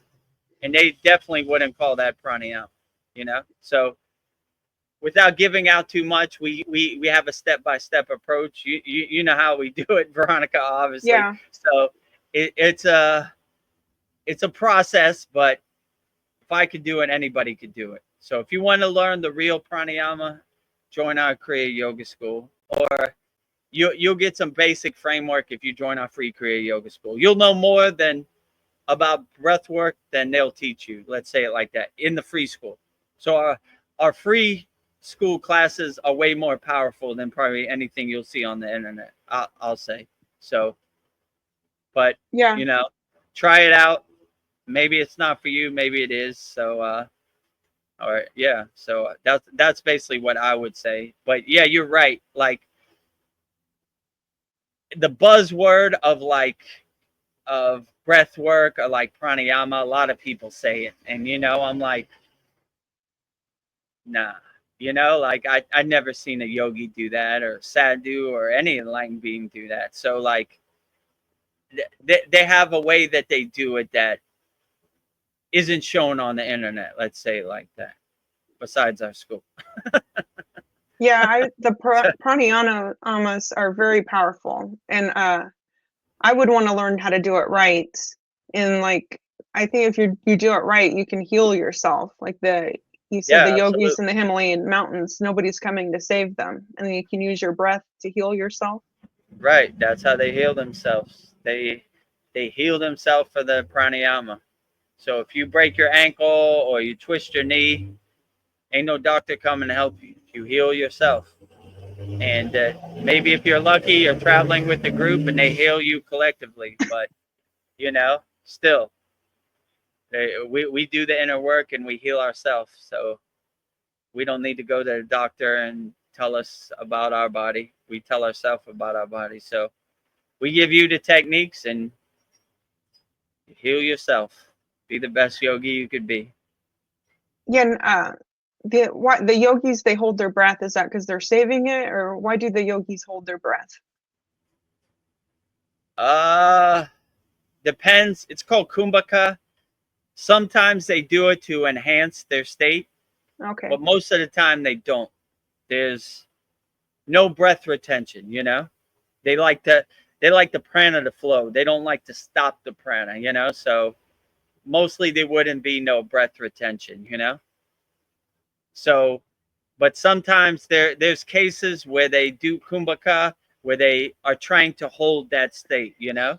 So there's certain instances where they would do that, depending on their tradition. But mostly there's no breath retention, I would say. Okay.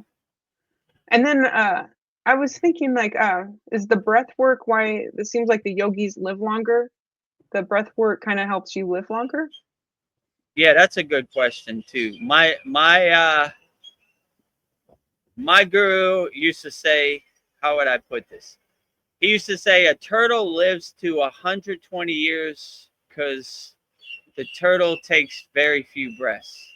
So that's kind of the mind state in the yogic tradition, to slow your breath, to calm your breath. If you breathe too much, you speed up your how could I say, your life, let's say, right? You're Oh, breathing yeah, too fast, so your life goes that makes faster. sense. But you try to slow and still your breath so you live longer, right? You're more calm. You take less breath. So that's kind of the mind state that they say.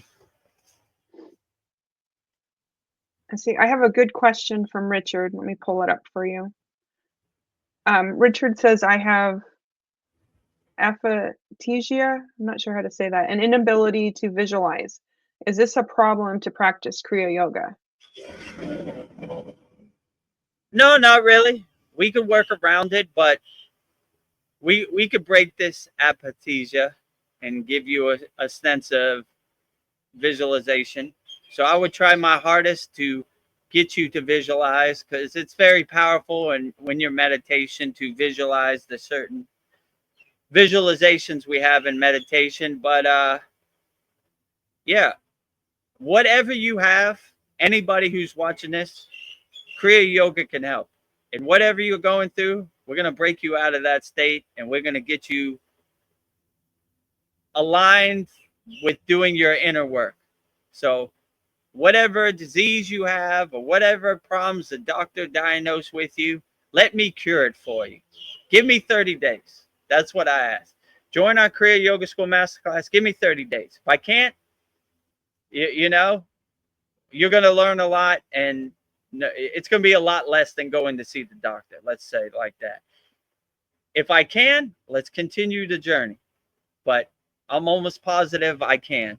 So whatever you have, Richard, we'll overcome it for sure.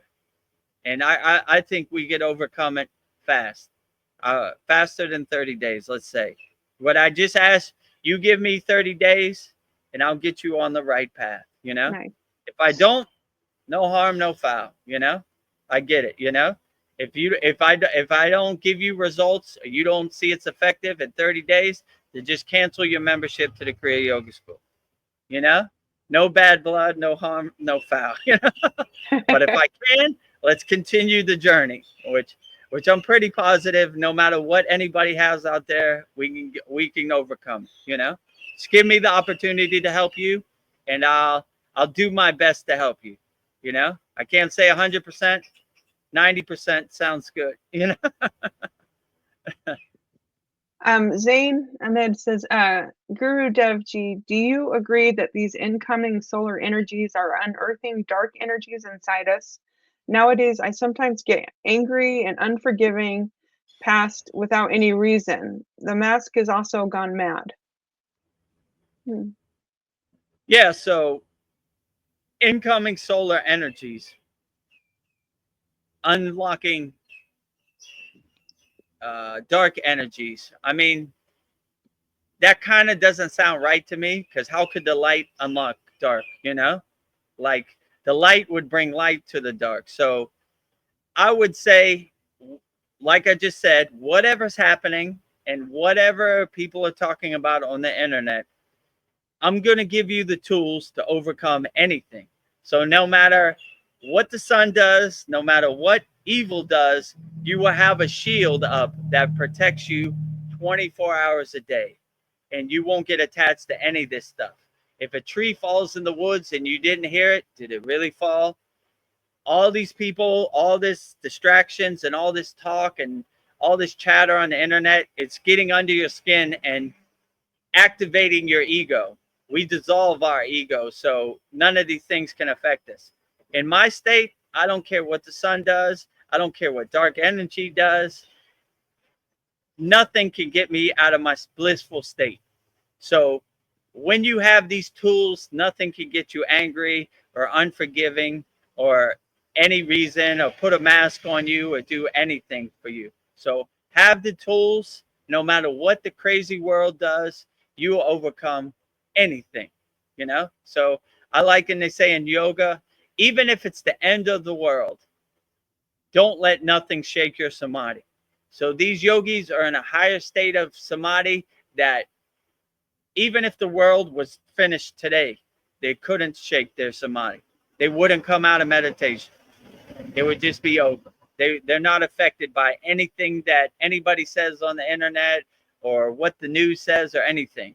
They, you know, the whole time the C word happened, they didn't even know what C word was, because they renounce the world. They're outside of that. So I would just say, no matter what happens or what happens in the present moment, have the tools. No matter what, nothing could shake you.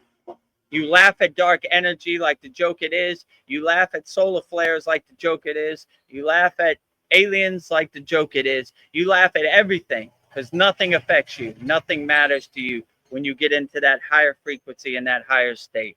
And if you need techniques, we got the techniques for you. We're ready to go. So. And then Zane also adds, I thought I'd done my shadow work and I am fine, but sometimes nowadays I am surprised from where it is coming. Maybe incoming cosmic energies. I heard about end of times madness. But Yeah, so it's the same thing. Cosmic energies, end of time madness. Uplift yourself to such a higher frequency that you're unaffected by this. Like, you're sitting on a cloud watching the pigs roll in the mud.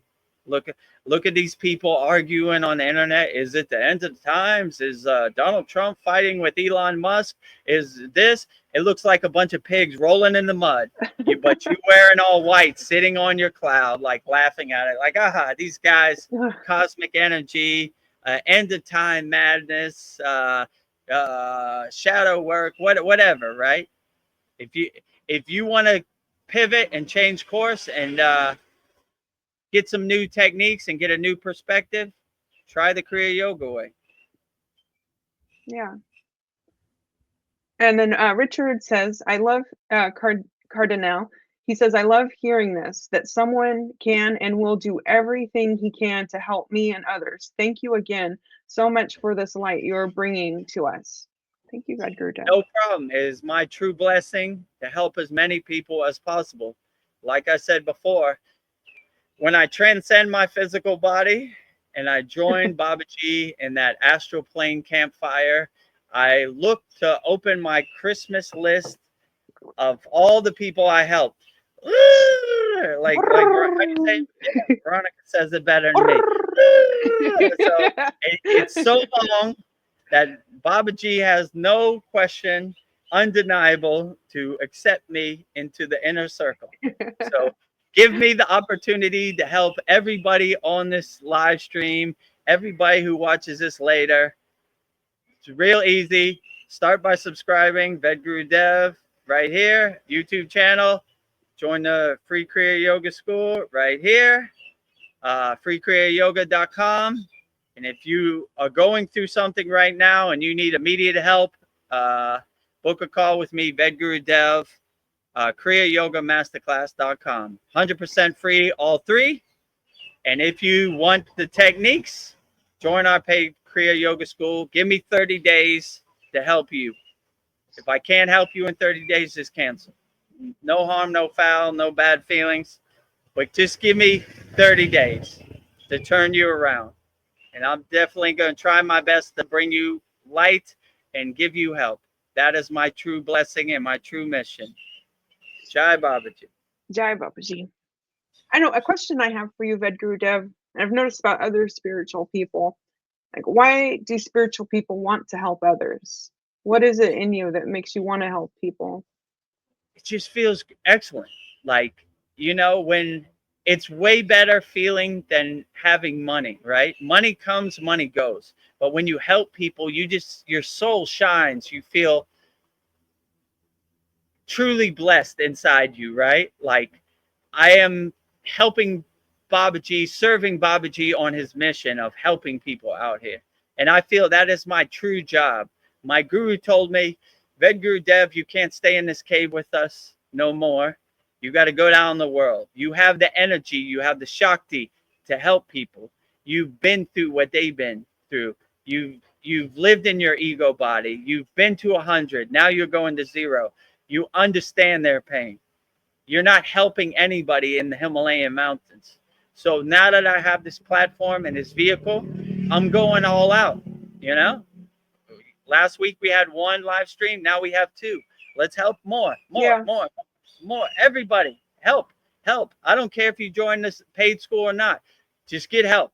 Let's uplift as many people and give as many people light, because there's a lot of people that need help or need a kind word to uplift them and get them out of that hole that they're in. Let's uplift as many people as possible. So that's why I want to help people. It just feels excellent. Like, there's no better feeling than helping people. It's way better than money. Like, money comes, money goes. Helping people, you feel like you've done something good in the universe. It's almost like a breath of fresh air. Like, yeah, I helped that person overcome. You know, that was excellent. That's why I do this. You know, not to get rich, not to buy a new car, not to buy a new house, to help people. So whether you join the paid school or not, up to you. But let me help you. I want the opportunity. I look for those opportunities. So Kriya Yoga helped me. I want to play it forward and help as many people as I can. That is my true blessing and mission. Yeah, I know there is a power in helping people. Like, when I help people, I feel like a happiness overtake me. My heart feels good. I feel tingling. Like, you know, when you've affected somebody. So, I mean, maybe me helping you helps people too. Just helping you. Absolutely. Yeah. Absolutely. I need all the help I could get. There is no Babaji without Mataji, if you know what I'm saying. Yeah. There's no I want my Shiva list to be without long like yours. Let's get to work, you know. Hopefully I could give you some, and you could add to your list too. Let's add to both of our lists to go collectively, you know. So yeah. That's a good problem to have. That's an excellent problem. I aspire to have. Mariana says, what I have noticed is that in general, people become angrier and more aggressive and judgmental. Some people say it's noticed, but in the jabbed, but I feel like we are all becoming more irritable. Maybe. Yeah, it's a war zone out here. It's a minefield. Like, everybody is throwing everybody else under the bus. There's very little compassion and love, and but you can't get attached to that, or you can't have any expectation to anybody else. That's their karma for them to overcome. You just got to be a radio antenna radiating the signal of love as much as possible. And no matter what they try to put in your body through your food, through chemicals, through big pharma, whatever, have your shield so strong that you're unaffected by it. And no matter what other people say or what the narrative is on the internet, you just radiate so much love that it's overpowering. Oh, I just saw a butterfly. Cool. Yeah. We'll have to replay it. Yeah, you just radiate love so much that it overpowers any lower emotions or anything they try to do, or any mindset or mental slavery they try to put on you, or psyops. It have no chance. I like to think they've given up on me because I radiate too much love, Yeah. you know. You're too much love. So whatever they try, I'm not buying what they're selling, right? Yeah. I don't believe the narrative. They say go right, I go left, you know. So that would be my suggestion. But use your own discernment. But I'm glad that people are starting to wake up and see that they don't care about us. Let's say it like that, you know. So, which is Yeah, a true blessing. yeah, it is a true blessing. I don't know. Mariana also adds, like, especially after COVID, so much evil's revealed. Yeah. Well, a lot of people Agree. woke up. You start to see the Wizard of Oz behind the curtain. You know, like their motive is profit, not help or health. So they do some evil stuff, like give chemicals to children they shouldn't be given chemicals to. And that really makes you question, like, why should you listen to these people? They do not have your best interest in mind. So their interest is profit, you know? So their interest is not in health or cure. It's in the medicine and the profit. So if you could kind of discern that, you see their game. You see the 3D pieces of the chess puzzle played out before you, and you know what it is. You say, good one. Almost got me. Like, I see you. I see you, Wizard of Oz. Toto, fight that wizard right in his ass. Liar. All right. Not today. Not Richard, today, not ever. Yeah, go ahead. he says, he's impressed with you. He says, I want this unshakable peace and bliss. I know it's the only way to be good for myself and others.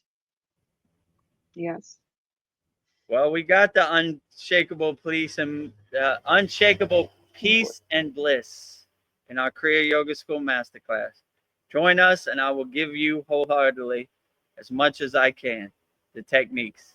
But unshakable peace and bliss is inside you, as you. You just got to unlock it and realize it. We have the techniques. Just give me 30 days. That's all I ask. To give me a chance.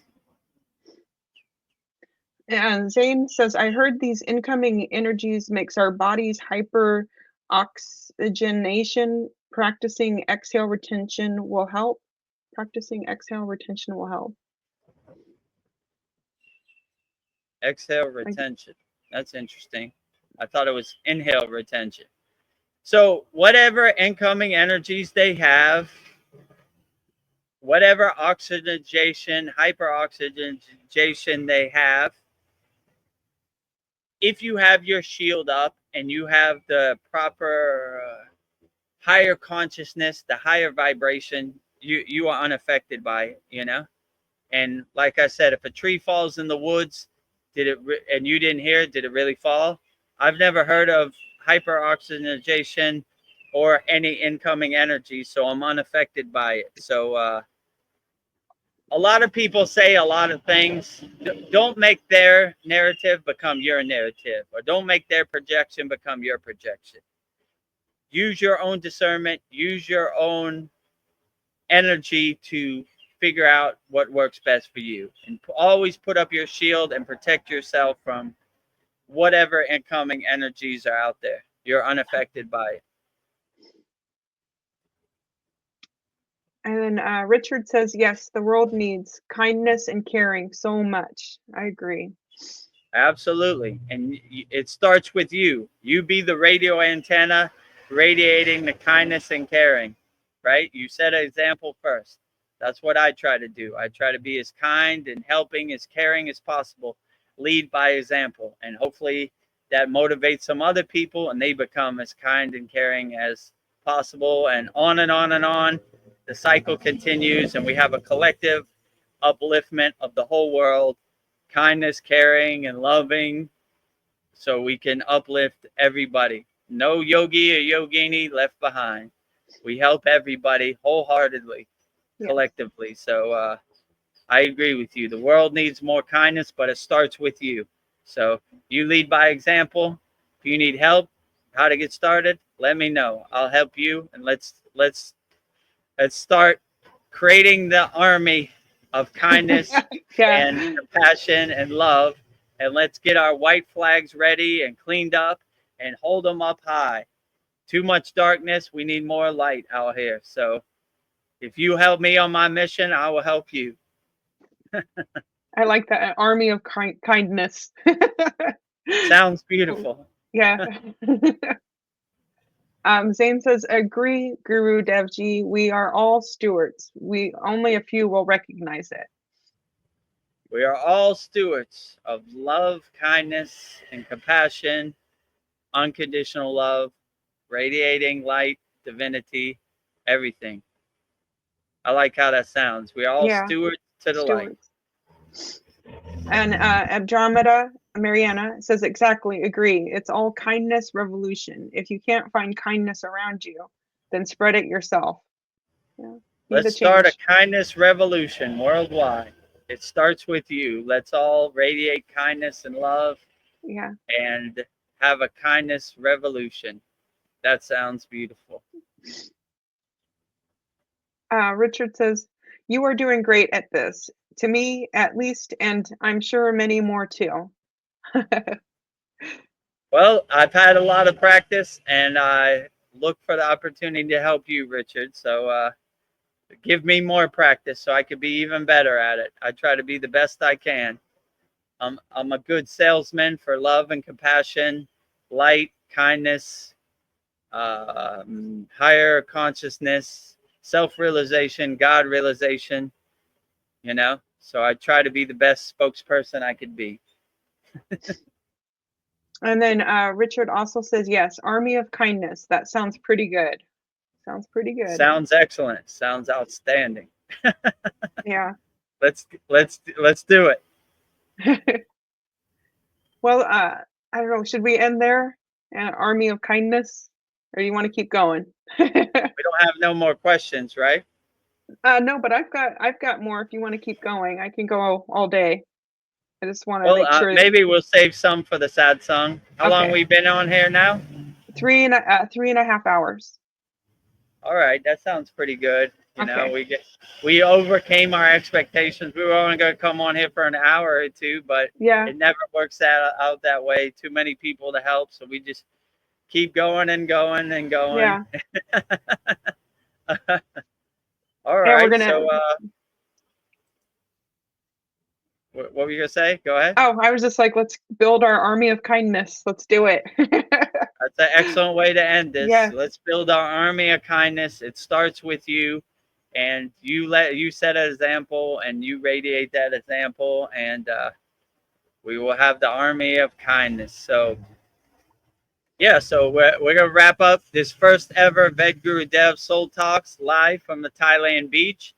If you like this atmosphere of the palm trees and the sky and Thailand and the beach, we'll do this again every Sunday, 9 p.m. Eastern Standard Time. So we would like for you to join us. Well, let's answer this last question.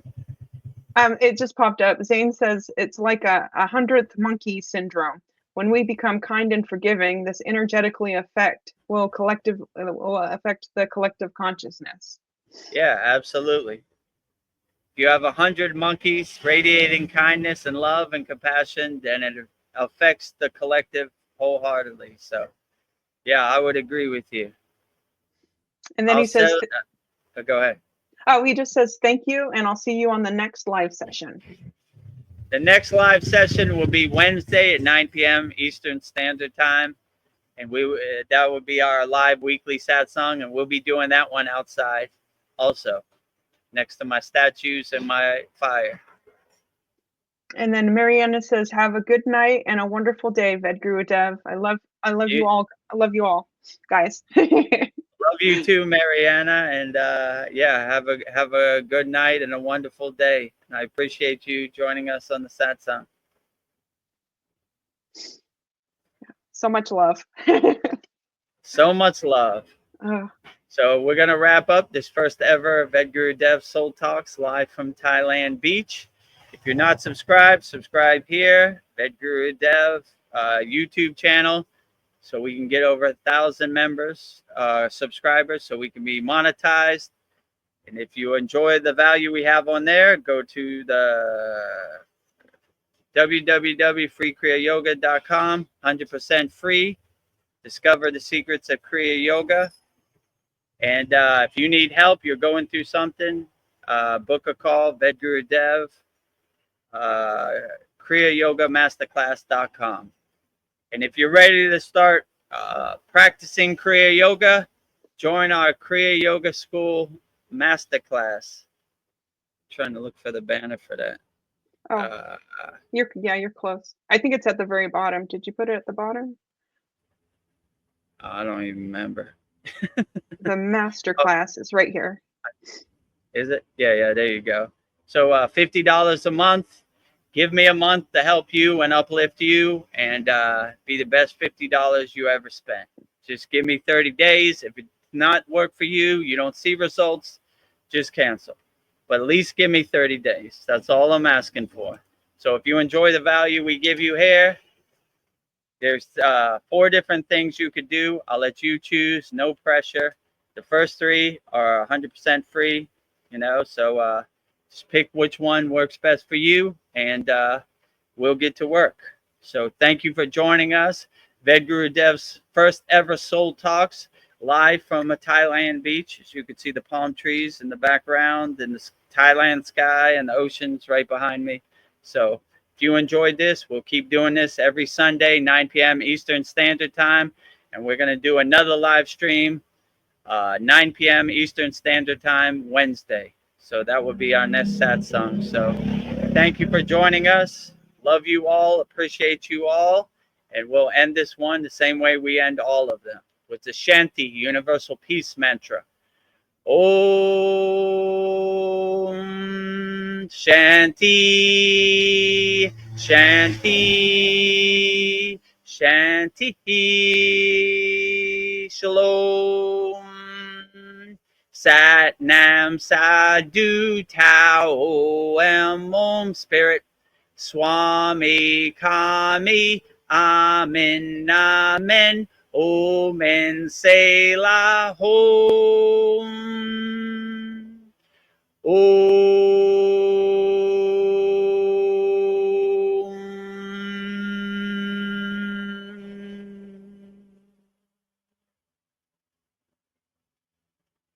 I didn't know how much emotional pain I was carrying until Kriya Yoga helped me face it and release it. It is gentle, but it goes deep. If you're dealing with emotional wounds, anxiety, or old trauma, this practice could help you come back to your center. Book a free call at kriyayogamasterclass.com or join my free school at freekriyayoga.com. Kriya Babaji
Babaji